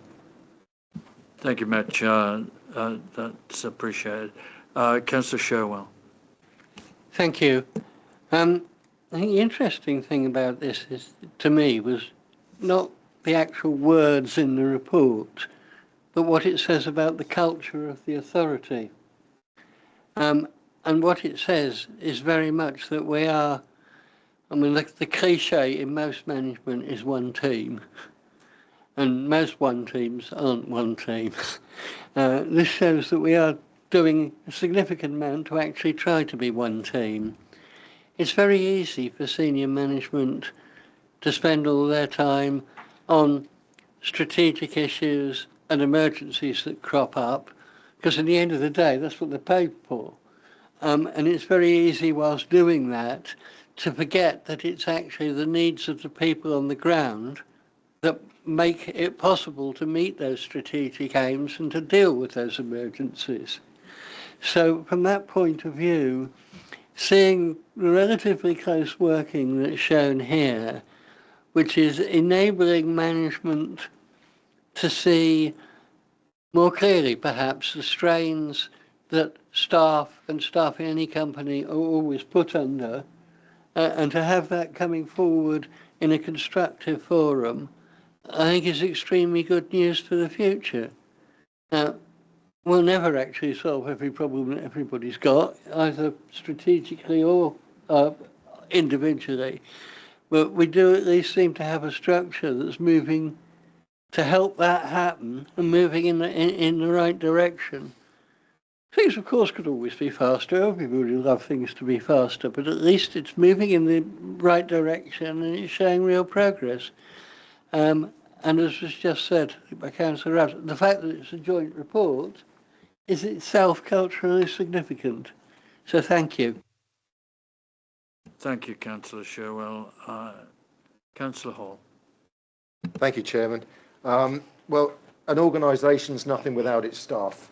And I welcome number 10 there, incident welfare. It's something I've been pushing personally for the last 5 years on the authority. I don't believe that sanitation for people out on a job should be the nearest bush or tree. So through the chair, is the welfare unit on the run yet? So last year we did a lot of work to get interim arrangements in place. Well, say interim arrangements, but the kind of the first stage in terms of incident welfare. We've ordered a welfare unit. We took a decision to purchase a new one, and it's a lease, I think, on a new vehicle, rather than buy something second-hand. So we're going to do the job properly. Yeah. Do we have a timescale on that? So I had a meeting with the workshops manager yesterday. He said the chassis arrived and it's in build at the moment. So, but I don't have a date. So, yeah. Councillor Wilson. Sorry, Councillor, you were finished with a beg your pardon. Yes. Councillor Wilson. Thank you, Chair. And like others have said, I welcome the report and the tone in which it's written, particularly as somebody representing a ward next to the Thames. I think the work done on the water-based training and the safety around that, and I had the opportunity of discussing that with some of the Beaconsfield crew not too long ago, and it's good to see that they're getting the benefit of that, so I welcome that. I think in view of the prior report we had in terms of absence and kind of mental health and welfare, I think that's an area that I would like to understand a lot more going forward through this year, and I see it's on the improvement agenda, and obviously the work that the FBU are doing with UCLAN around that. So I think that's an area that I hope all the joint working continues, and it's something I think we'll all be wanting to dig into through this year as the various executive committee and overview and audit committees allow. So, and I, as always, welcome the opportunity to sit with you, Mitch, and get your views on progress on that. So look forward to that. Thank you. Thank you, Councillor Wilson. Do we have any more questions or points to make? Is that Councillor Stutchbury again? Can you make a brief just briefly, always like to remind people, in Buckinghamshire we do also have the River Great Ouse, which flows through Milton Keynes as well, and absolutely the Thames has been a problem, but in recent years I can assure you, if you live in Buckingham, I've got film evidence of standing in the river, and with the climate change, this is going to be a problem going forward. Outside this authority, we need to find solutions and work on long-term plans to mitigate. But that's not a question for here, but having that new resilience across Buckinghamshire is key. Both rivers fracture their banks on a regular occasion, and it's not just the rivers, it's the tributaries that feed those rivers which block the roads. So and if you look at the geography of South Buckinghamshire tended to North Buckinghamshire, you've got them deep chasms and valleys which is very soon become overwhelmed. Thank you, Councillor Stutchbury. That completes that. The recommendation is that the member update on the Fire Brigades Union Improvement Agenda for 25-26 be noted. Those in favour? Thank you, that's agreed.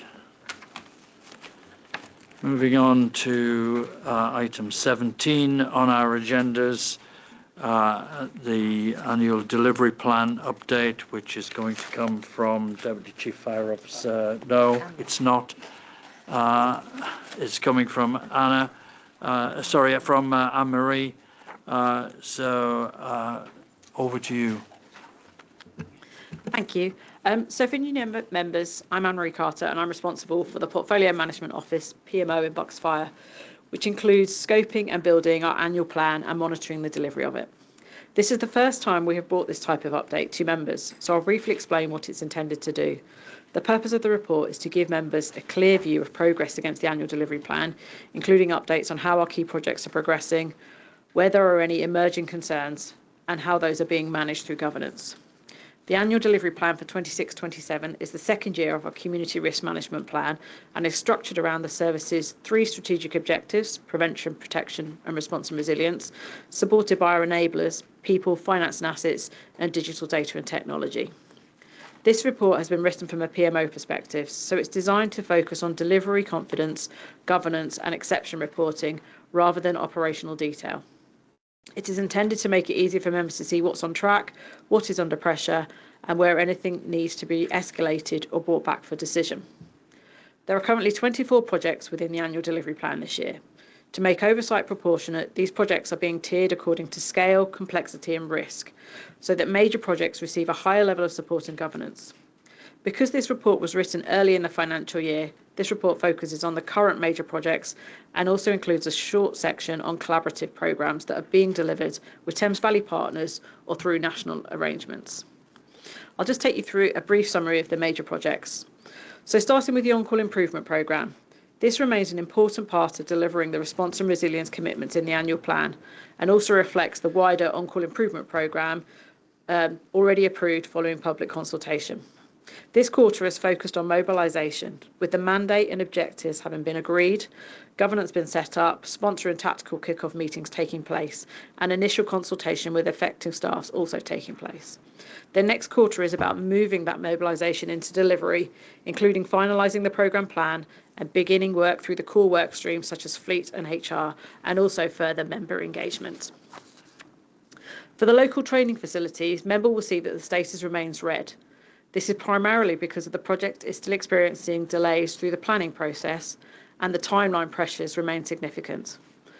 The report also notes wider market pressures affecting the current financial forecast, including construction-related cost pressures.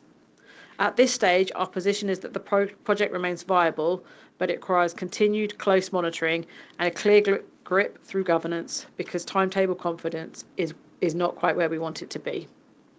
For High Wycombe Station renovation, members will see an amber position.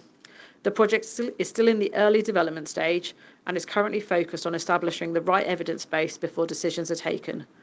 Work this quarter has included the equality impact assessment on the current site, early work on decant options and response time implications, and the development of the business case.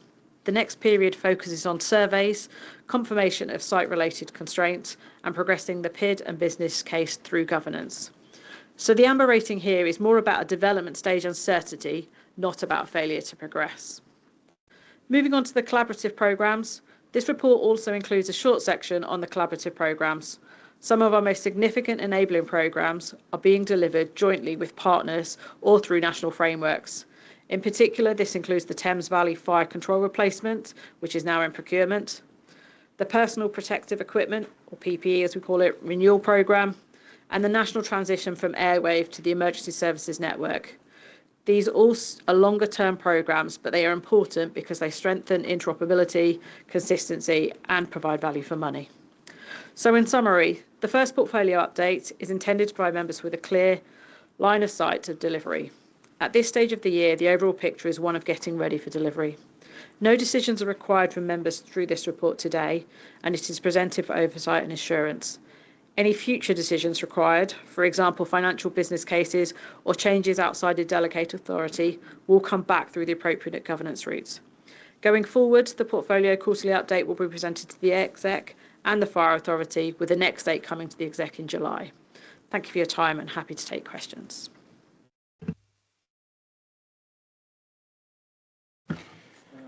Questions from Councillor Rouse, Councillor Hall, Councillor Stutchbury, Councillor Sherwell,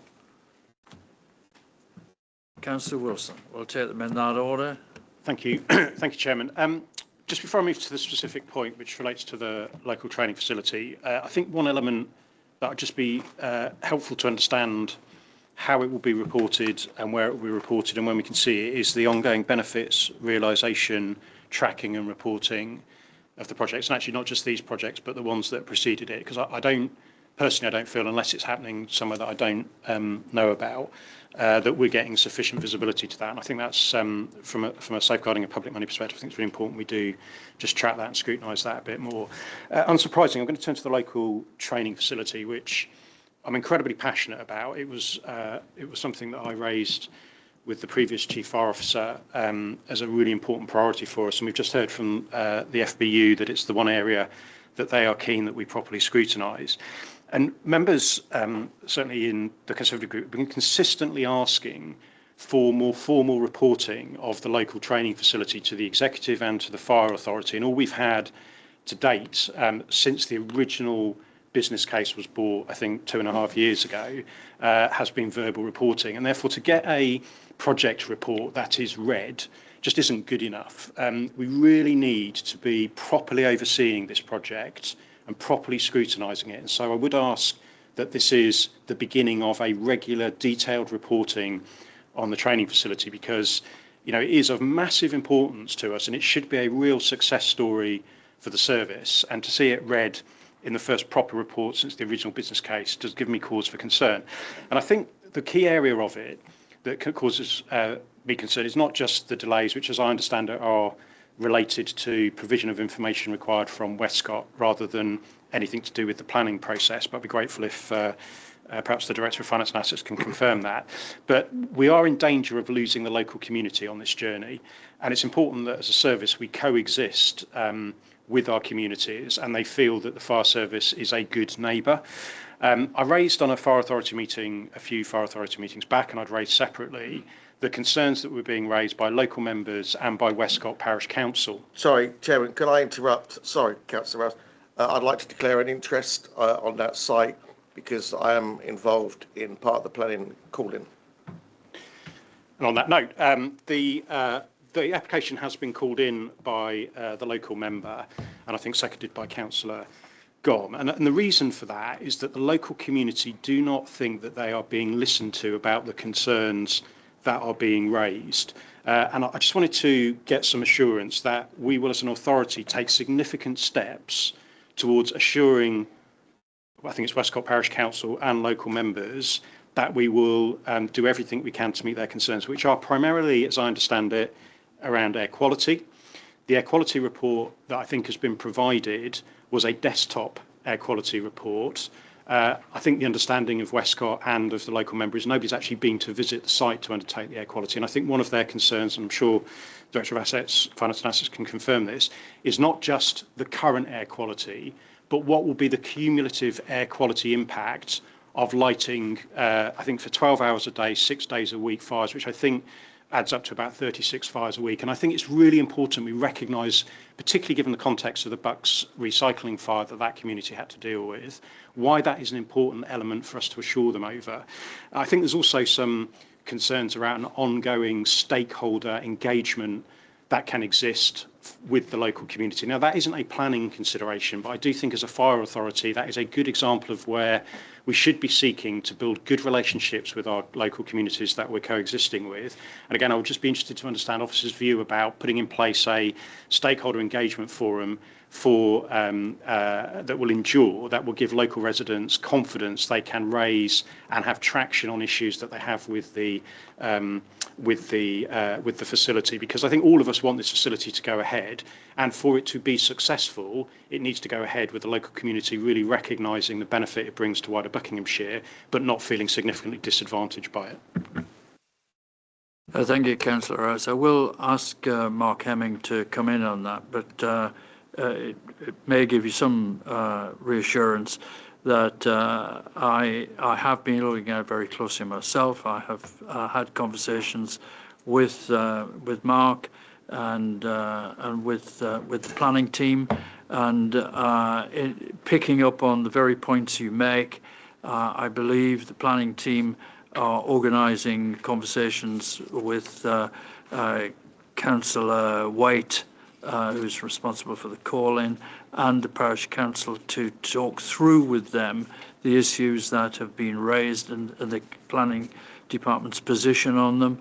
And in parallel with that, I think Councillor Waite has been invited to share his concerns more directly with officers. So we are engaging on two levels there. I'm as anxious as you to ensure that we move it forward. It clearly is delayed in the planning process. It's not entirely the fault of the officers. You're well aware that we have a shortage of officers and a lot of pressure on the department, but that's not the reason, not necessarily the reason for the delay. I think we could have had greater support from Westcott Venture Park on this, but that's a matter perhaps for outside of this meeting. But perhaps Mark would like to add to that. Yeah, thank you, Chairman. Just to kind of give an overview of where we are. So in the planning process, all information has now been submitted to the planners.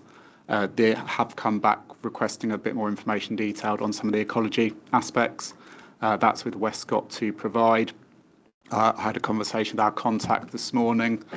They're aiming to provide all of that by the end of this week, so that should hopefully address all the outstanding information.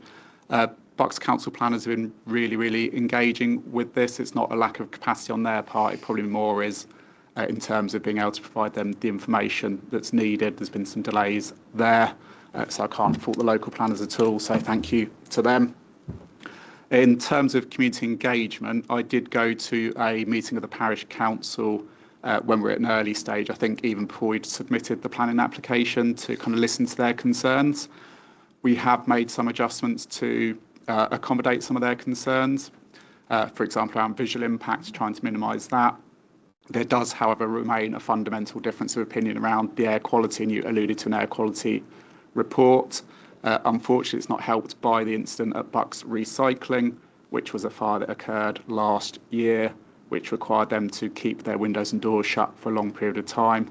The nature of that fire compared to what we're doing is fundamentally very different, but I understand why that would influence their concerns around this. As the chairman said, we have invited the councillor in for a further meeting to better understand where they are, given the passage of time since that initial meeting. So that's currently where we are with Westcott. So thank you for that. I mean, I did say this, obviously, in a discussion that group leaders had earlier in the week, but I think it's really important that that meeting is approached with the understanding, to use the words that were shared with me earlier in the week, not to pat people on the head and say, you don't understand it, because they absolutely understand the planning issues, they understand the air quality report, but it is to take a step towards how do we best coexist given those consensus. So I'd just be, really encouraged that we recognise those concerns and the validity of those concerns. And I think what they've put forward are some proposals, not all of which I accept would be doable, but I really think that this could be a hugely positive development. And for the people of Westcott to see that development in its broadest context, whilst understanding they've been listened to, not persuaded, but listened to, I think is a really important step. And certainly you have my support if there's anything that we can further do to help with that. But Councillor Waite, I think, is doing a very good job of articulating the concerns of his residents, and I just urge that we listen and don't just seek to try and persuade them they're wrong. Thank you for that, Councillor Rice. I think it's a view we share, and I'll make sure that that is the approach taken. Thank you, Chairman. Just on the High Wycombe redevelopment, those of you that know me, I mention High Wycombe a lot because it's a very, very important fire station. It's one of our 3 busiest stations, and in fact, it's a critical station. It's absolutely critical. And I do feel sometimes that this issue stays under the radar a little bit too much. It should be elevated a little bit within our priorities. I don't want anyone to take this the wrong way, but I'm conscious that most of the fire authority live north of Aylesbury. And literally that is most of you. There are only a few of us that live south of Aylesbury. So, Chairman, I would welcome a brainstorming session in High Wycombe Station for the fire authority, some kind of extraordinary meeting where we can look at the data, look at the station, look at the issues, and come up between us with a plan, because I don't feel that there is a plan for High Wycombe, and that being one of our 3 key stations, I think we should have a plan. For example, the removal of the on-call pump, that's been decided, but it's whether we want to have an additional pump in there, a day crewed one, or one that's crewed by flexi crew, or perhaps even a 3rd whole-time pump in there. I would like to see the data and actually have a brainstorming session there in High Wycombe. So actually we can have a tour of the building, we can see what the issues are, we can understand better, we can be better informed, and perhaps we can have a plan for the future of what is actually a very, very vital station. Thank you, Councillor Hall. Hopefully it might give you some reassurance that I have had a visit myself to Wycombe and been shown around by the senior officers involved, and I asked them to take things back to basics on the assumption that there was nothing there. Would that be the right location, and how would they move forward with that?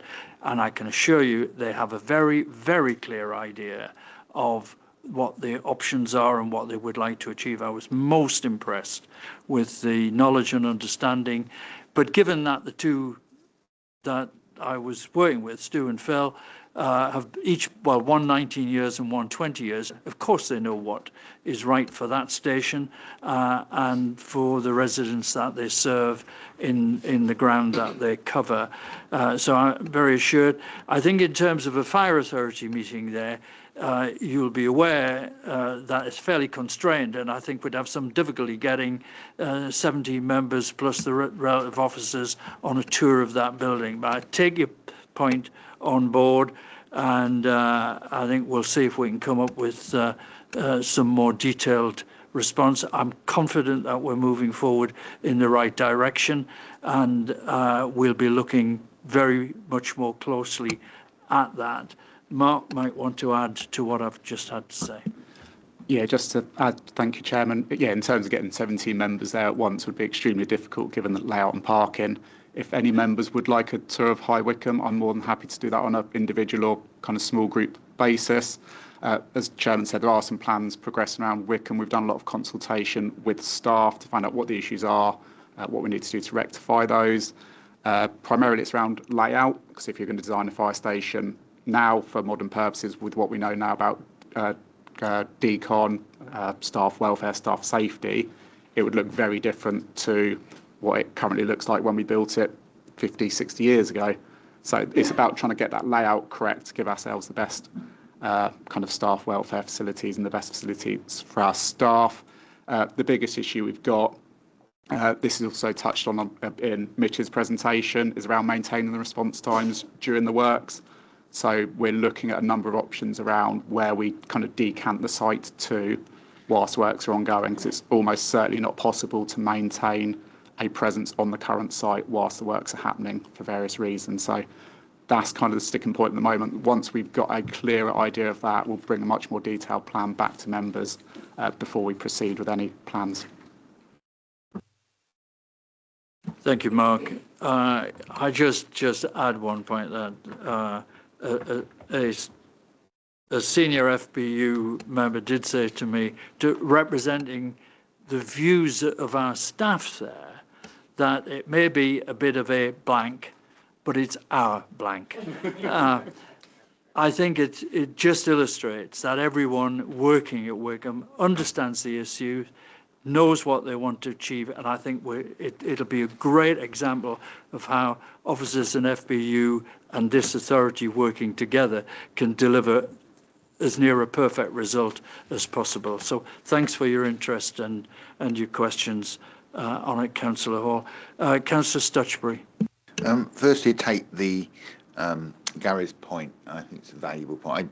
I do recall going around Wickham Fire Station historically and looking around it, and we were asked to go and visit by the FBU at the time because of the state of the facilities around gender and not being sufficient, and we made some remarkable moves gradually to improve that. Recognised completely the trouble. If you were going to put a fire station, would you put it there? Now, probably not. But I do think you've been an advocate for Wickham Fire Station all the while, Gary, and I think carry on being an advocate for Wickham Fire Station. The points made by Simon around the transparency of the project, I think, were a good point, because I think it's probably other matters which has slowed that down. So I think it's a really good fact that we, at some point, have some clarity around the fiscal realities of the project. Materials go up, costs go up, and delays cost money to us.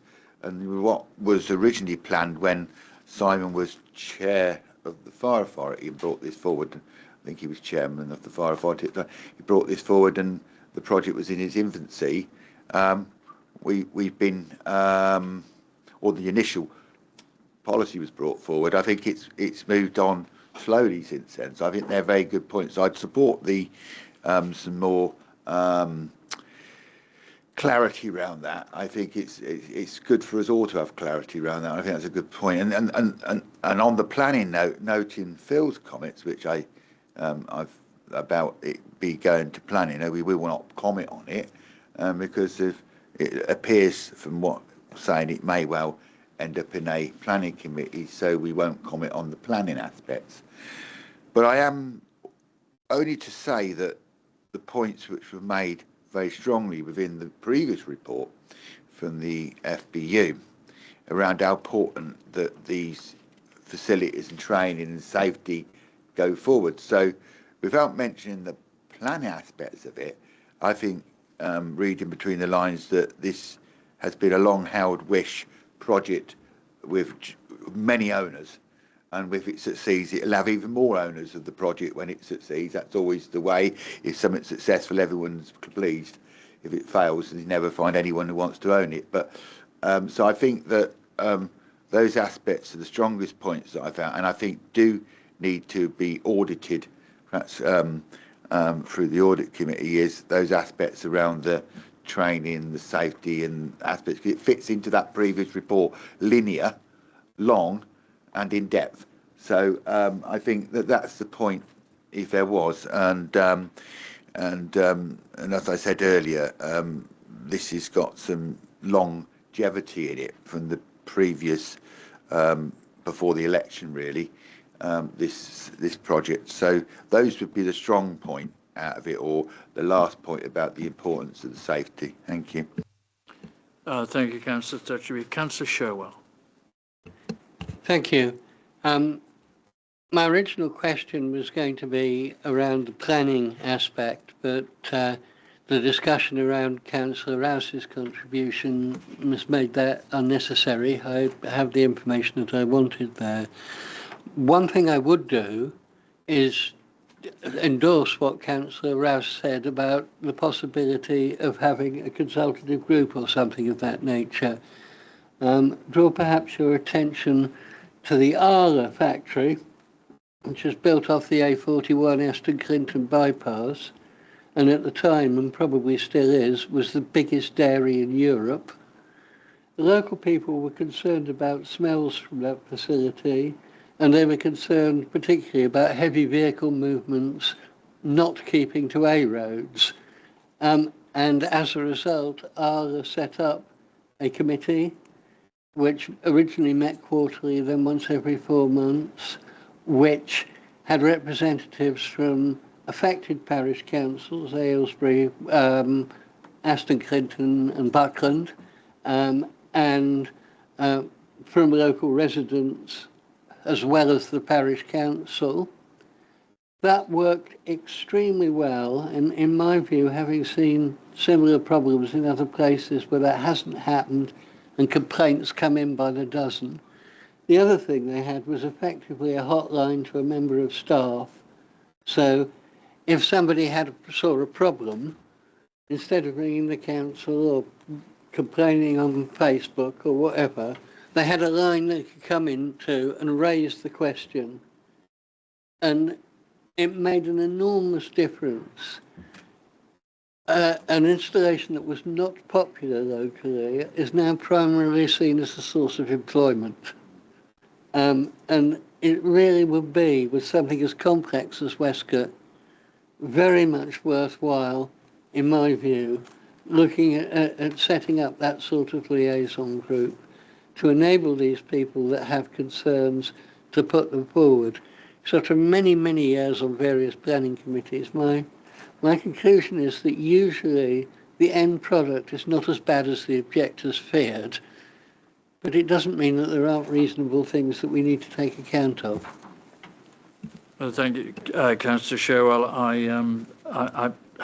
I well remember all of the things you mentioned around Arla and indeed thinking of Westcott. I remember issues about traffic, heavy traffic coming as far away as Westcott and Wadston being a cause of concern. So I think it's an interesting and positive contribution, and I think it's something that we'll look into. Officers seem to be keen to see if we could move that idea forward. So we'll come back to everyone on that.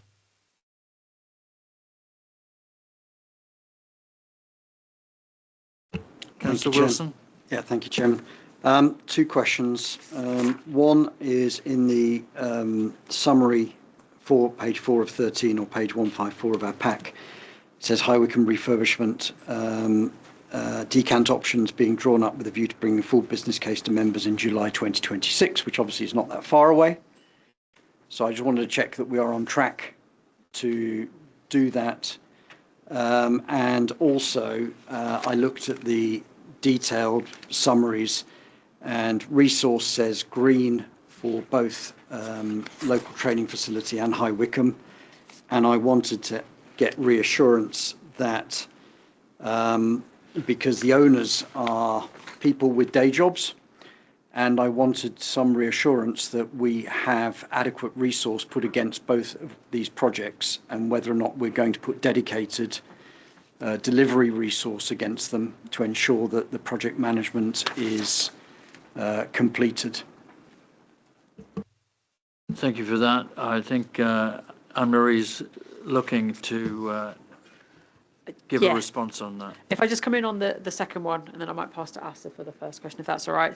So in terms of the business case for Westcott, that included dedicated resource. So we have a dedicated property resource, a dedicated kind of technical ICT, and we have got other resources that can be allocated to it, including from an operational perspective.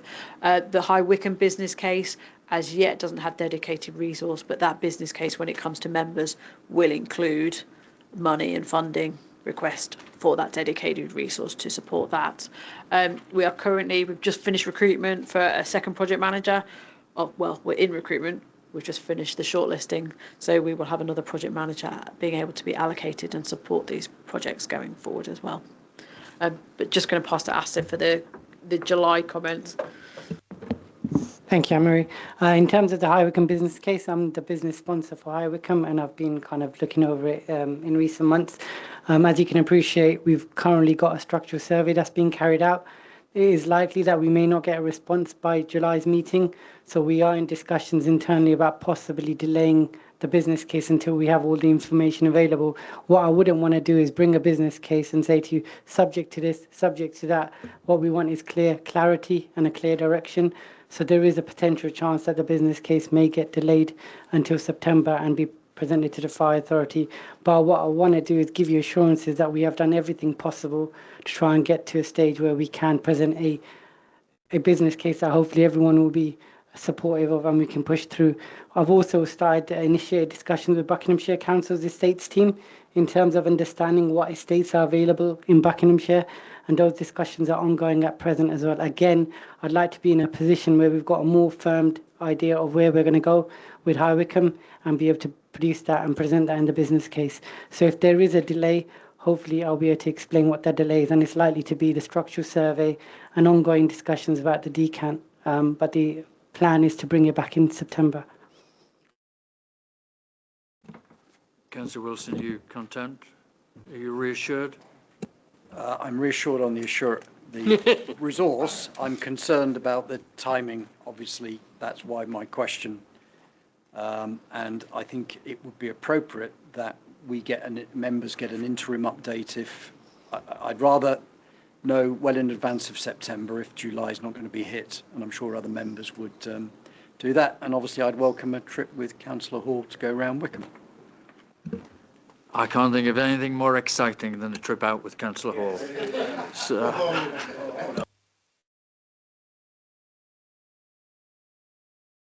your point is well made in terms of advance notice, and I think all officers have heard all the comments in that regard, and they're aware of my own views in some detail. So I think we'll see some update there in due course. Is the last on my list here. I don't mind being last on the topic there, Chairman. That's very good of you. I like being last sometimes. I just want to pull up from Councillor Rouse and Councillor Sherwell with Mark Hemming over there to do with the site over at Westcott. I'm quite frustrated because I came to you when the calling was going to happen and said that there was reserves from Ashley Way, and you did attend the parish council. But I said then that's when we should have met up. I think we missed the trick going back. There you have a local member, being me, that borders to, that sits on the fire authority, that could have helped push a lot of this through a lot earlier. You know, when you do look at it. So I think that's where we missed the trick, is by not having a small little working group at that point with the parish council, with Ashley Waite, myself, and us on the authority to help push that through. So I'm not having a dig at you, but I am having a dig at you because I was a bit, you know, because I offered the service to you. But I think moving forward, we need to just regroup quickly and get where we can. Simple as that. Do you think that's fair? Thank you. Thank you, Councillor Gom. I think Mark takes that on board fully.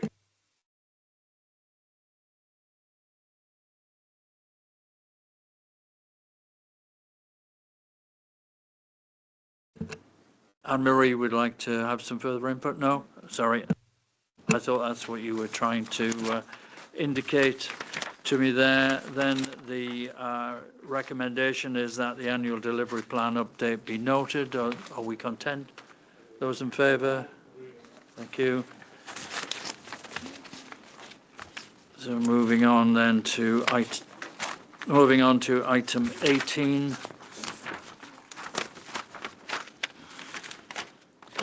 Operational activity update.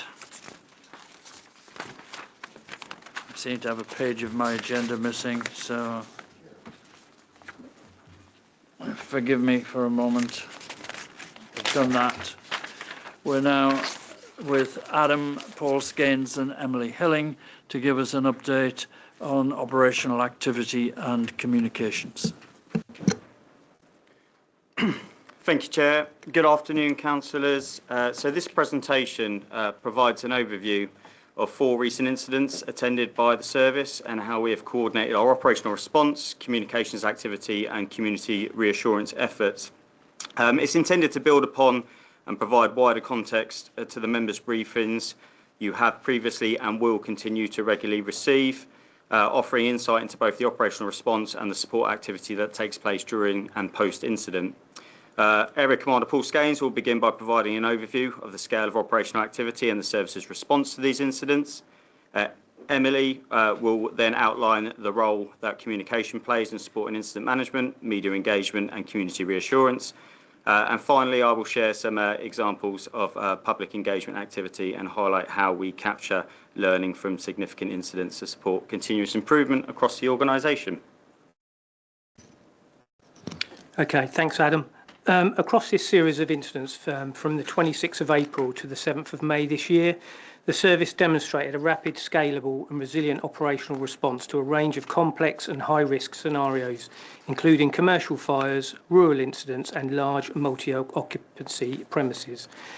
Initial response and escalation. In each case, first attendance was rapid, with fire engines typically arriving within 5 to 9 minutes, ensuring early intervention and scene assessment. Incidents were then dynamically escalated with resources scaled appropriately to risk, including up to 8 to 10 fire engines and multiple flexi-duty officers fulfilling strategic, tactical and operational command roles. This ensured that command structures were established early and remained proportionate as the incidents developed. The use of specialist vehicles and capabilities. A consistent feature across all incidents was the effective mobilising and the use of specialist vehicles and equipment, enhancing operational capability and safety. These included turntable ladders for height operations, instant command units to support on-scene coordination and communication, operational support units providing equipment and logistical support, water carriers to sustain firefighting in areas with limited hydrant availability. The integration of these assets demonstrates the value of specialist investment, enabling crews to safely manage complex fires such as large commercial or industrial premises, rural or water-limited environments, and incidents requiring prolonged operations and enhanced command support. Operational support rooms activation. For the more significant and protracted incidents, the operational support room was stood up at our service headquarters, providing critical organisational resilience. The operational support room played a key role in coordinating relief crews and fire engines to maintain sustained operations, managing wider officer cover across the county, and supporting business continuity and service resilience during periods of heightened demand.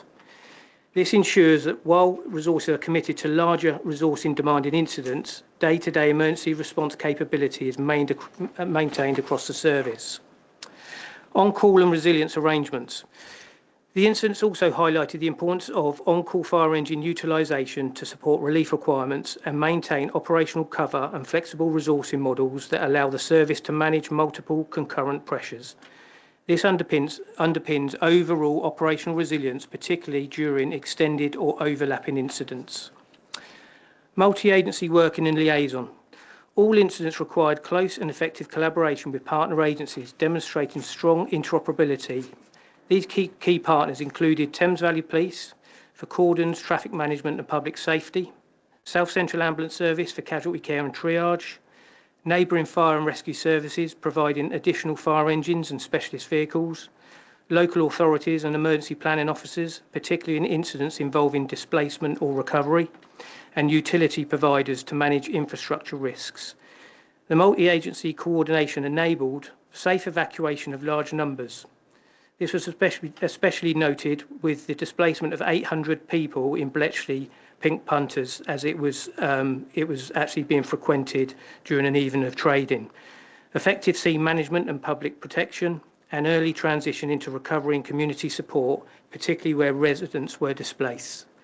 So to summarise, overall these incidents collectively demonstrate a professional, well-coordinated and adaptable operational response underpinned by strong initial attendance and escalation protocols, effective use of specialist capabilities, robust operational support room arrangements, and mature and embedded multi-agency working.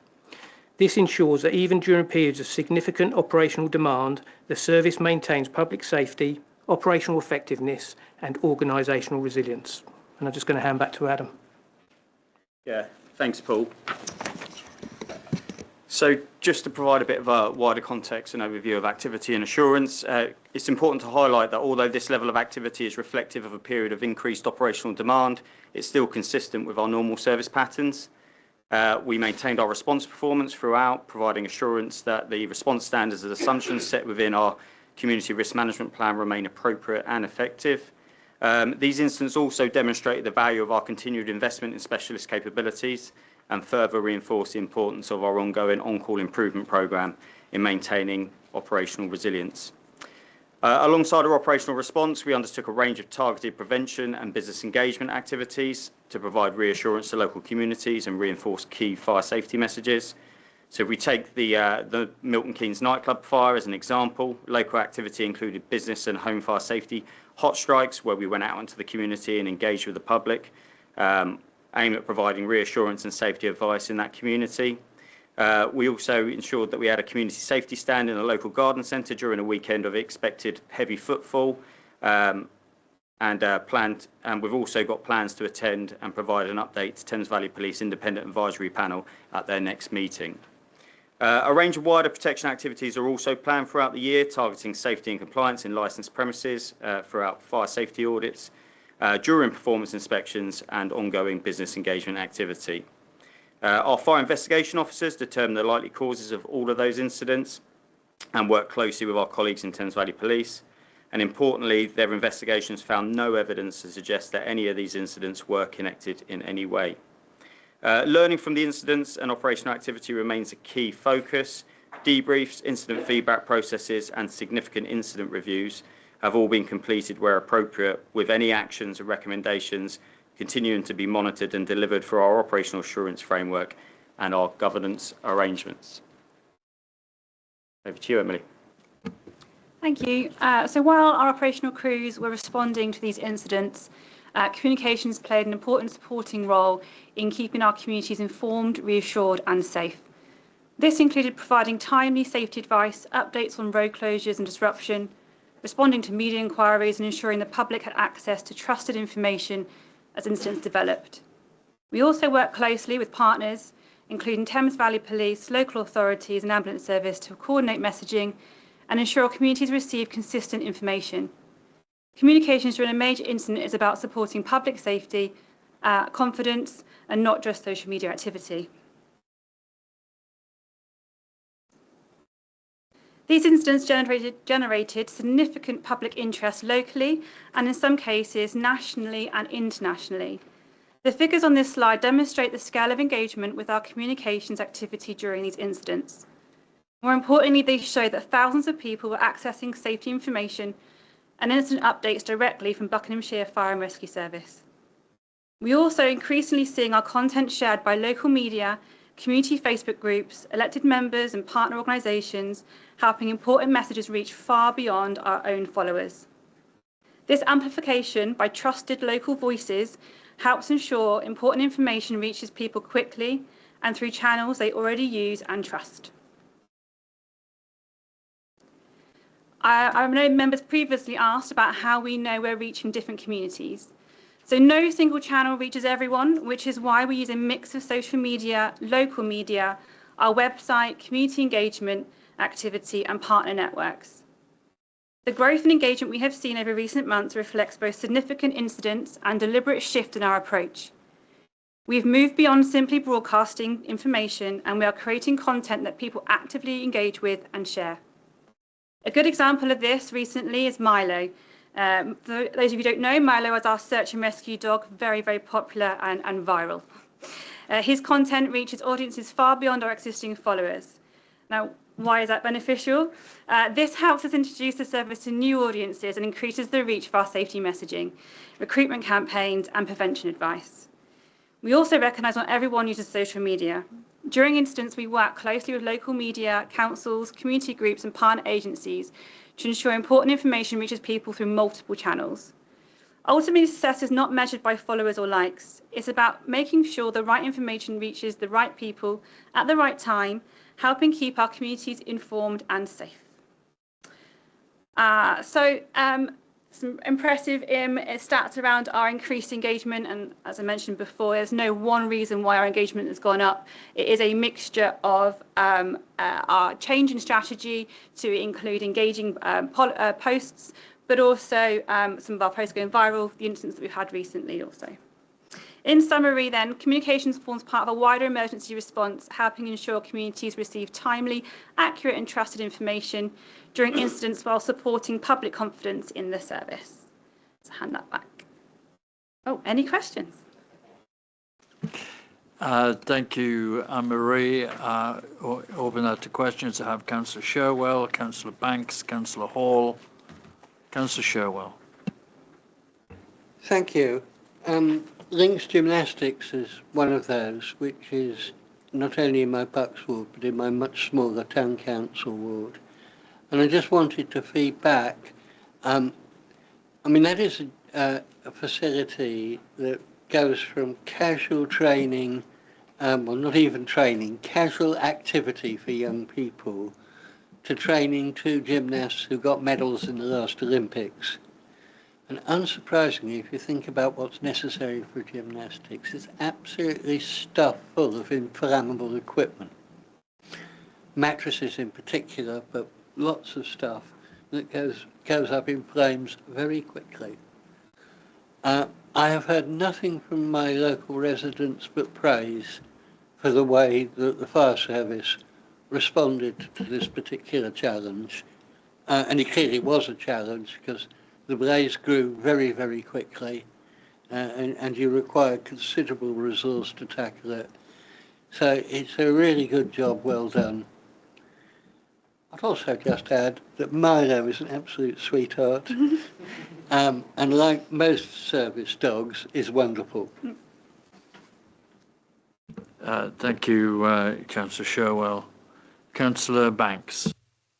Thank you very much for the presentation. It's quite impressive, actually. In particular, the social media aspects, which somewhere else in the pack have gone up tremendously in the last 3 years. I think you somewhere here you've mentioned that 3 years ago it was like a minimum. Now it's gone up 3 or 4 times. I think that's really good. One of the things you can do with social media is you have a live broadcast, and I'm sure I'm not going to propose that, but one of the things that happened, certainly the Pink Punters, is that people were on Facebook live streaming what was happening. Now, that may or may not be a good idea, but there were lots of people saying about the theories about how the fire started.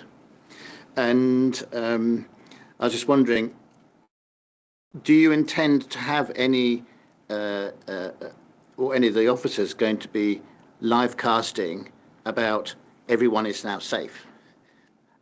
Relatives, you don't have to worry, everyone's safe. It's that sort of reassurance. It probably applies to the Pink Punters fire more than the other ones, because of the number of people involved, 800 people. You would have thought that their relatives would be very concerned that they might be trapped or whatever, and getting the right message out, or reassurance, would probably be a good idea. I was just wondering whether you were proposing something along those lines. Yeah, thanks for the question, Councillor. From an operational point of view, we would have to be absolutely assured, especially taking Pink Punters as an example, when in excess of 800 people, we'd have to be assured that those premises were evacuated appropriately. I'm unsure whether we would do a live stream to say that at the time in some respects, because it's a very dynamic situation, and we'd have to take all of that information into account. What does happen, which I did touch on around a bit about the command support aspects and our flexi-duty officers and roles that take place on there, we would have, we can employ a role of like an evacuation commander, but we'd have to have detailed information about who was in the premises and who is now out of the premises. And that is probably one of those dynamic situations that there is potential. You may not know that for days. However, we were served up some very good information from the evacuation procedures that took place within those premises, that the staff within that were assured that that premises was evacuated very quickly. Thank you very much. Thank you. I think Emily would like to add to that. Yeah, I kind of tend to agree. Live streaming in those types of scenarios would take a lot of consideration. However, what we have done and what we can do, what we are looking to do over this next year, is make sure we are in the places where the audience is likely to be hanging out, I'd like to call it. So we're doing a review of all our social media channels, and at the time we took the decision to use Instagram to put out instant information, which is not normal, but actually considering the demographic that were in the venue, very appropriate. And those live streams that you were referring to were on TikTok and they were on Reels. So we were able to put information out on Instagram through Reels. So we do adapt and we do change our strategy based upon the demographics that are involved in the incident. And we are doing a review on all the channels that we currently have. And if we feel like we've got a gap, we will try and plug that.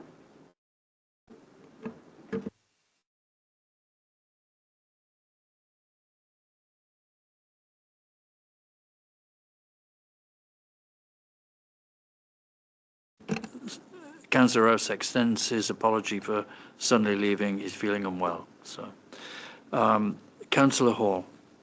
Yeah, thank you, Chairman. Excellent social media presence. I think it's really grown and it's really, really impressive. I'm not sure I see the value in live streaming because if someone is unknowingly inside the building burning to death and the fire service is too busy filming it to save them, that wouldn't be good at all. No. So I see nothing wrong with putting a bit of drama after the event and letting people see how fierce the flames were and whatnot, but I wouldn't be in favour of live streaming. Just on page 168, on the Little Brick Hill incident, as a southerner on the fire authority, I do know the area well. I know the Mackie D's on the A5 and the route up to West Ashland and whatnot. It doesn't tell me if we've got a problem with over the border. And as people that know me know, I am very particular about over the border mobilisation into Buckinghamshire. And that doesn't tell me if there's an issue that we need to raise. It just tells me how many appliances were there. So I would need more information when I view this.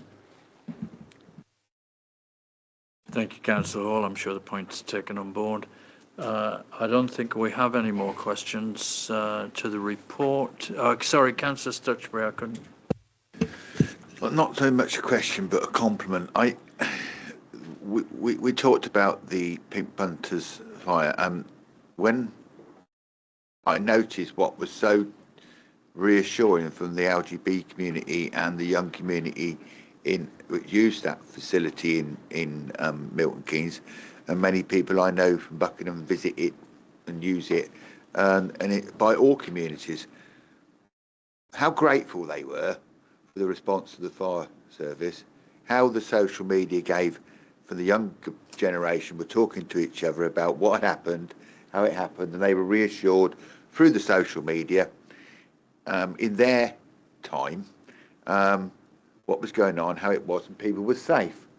Now, I'm not sure who, what and where, but you cannot control other people's social media and we shouldn't seek to do so. But I think the young people and the owners of the premises communicated their thanks adequately, responsibly, and they did say we're going to be back. Having never been in the building, but I've looked at it from the outside, from the rugby club basically, on the other side of the road when I played rugby, it's quite an old building, and I expect with timbers it was ranked. But lastly, again, thank you for everyone involved, and I think when it actually gets back open, perhaps we should all go and visit it. I haven't visited it, and it'd be a chance to have a look in the new building when it opens. Thank you. Thank you, Councillor Stutchbury. We'll add that to the long list of proposed visits for the authority. We'll see if we can organise a tour with appropriate T-shirts being available saying I was there. So thanks for a great report. It's always good to get such a cross-section view of what we're achieving and our levels of engagement with the people that we serve. Can we agree to note that report? Those in favour, show, please. Thank you. That concludes the public part of the meeting, and we need to read the standard statement on exclusion of public and press, and that is to consider excluding the public and press representatives from the meeting by virtue of paragraph 1 of part 1 of Schedule 12A of the Local Government Act 1972, as the minutes contain report. The information relating to any individual, paragraph 3, part 4, 12A of the Local Government Act 1972, as the minutes contain information relating to the financial or business affairs of a person, including the authority, and on these grounds it is considered the need to keep information exempt outweighs the public interest in disclosing the information. All officers then except the Chief Fire Officer, Deputy Chief Fire Officer, Legal Director, Director of Finance and Assets and Democratic Services Officer are invited to leave the meeting now, together with anyone else in the meeting who is not part thereof. Can we just resolve to exclude the press and public? And can we formally resolve to exclude the press and public from the remainder of the meeting? Thank you. We'll just allow members to depart.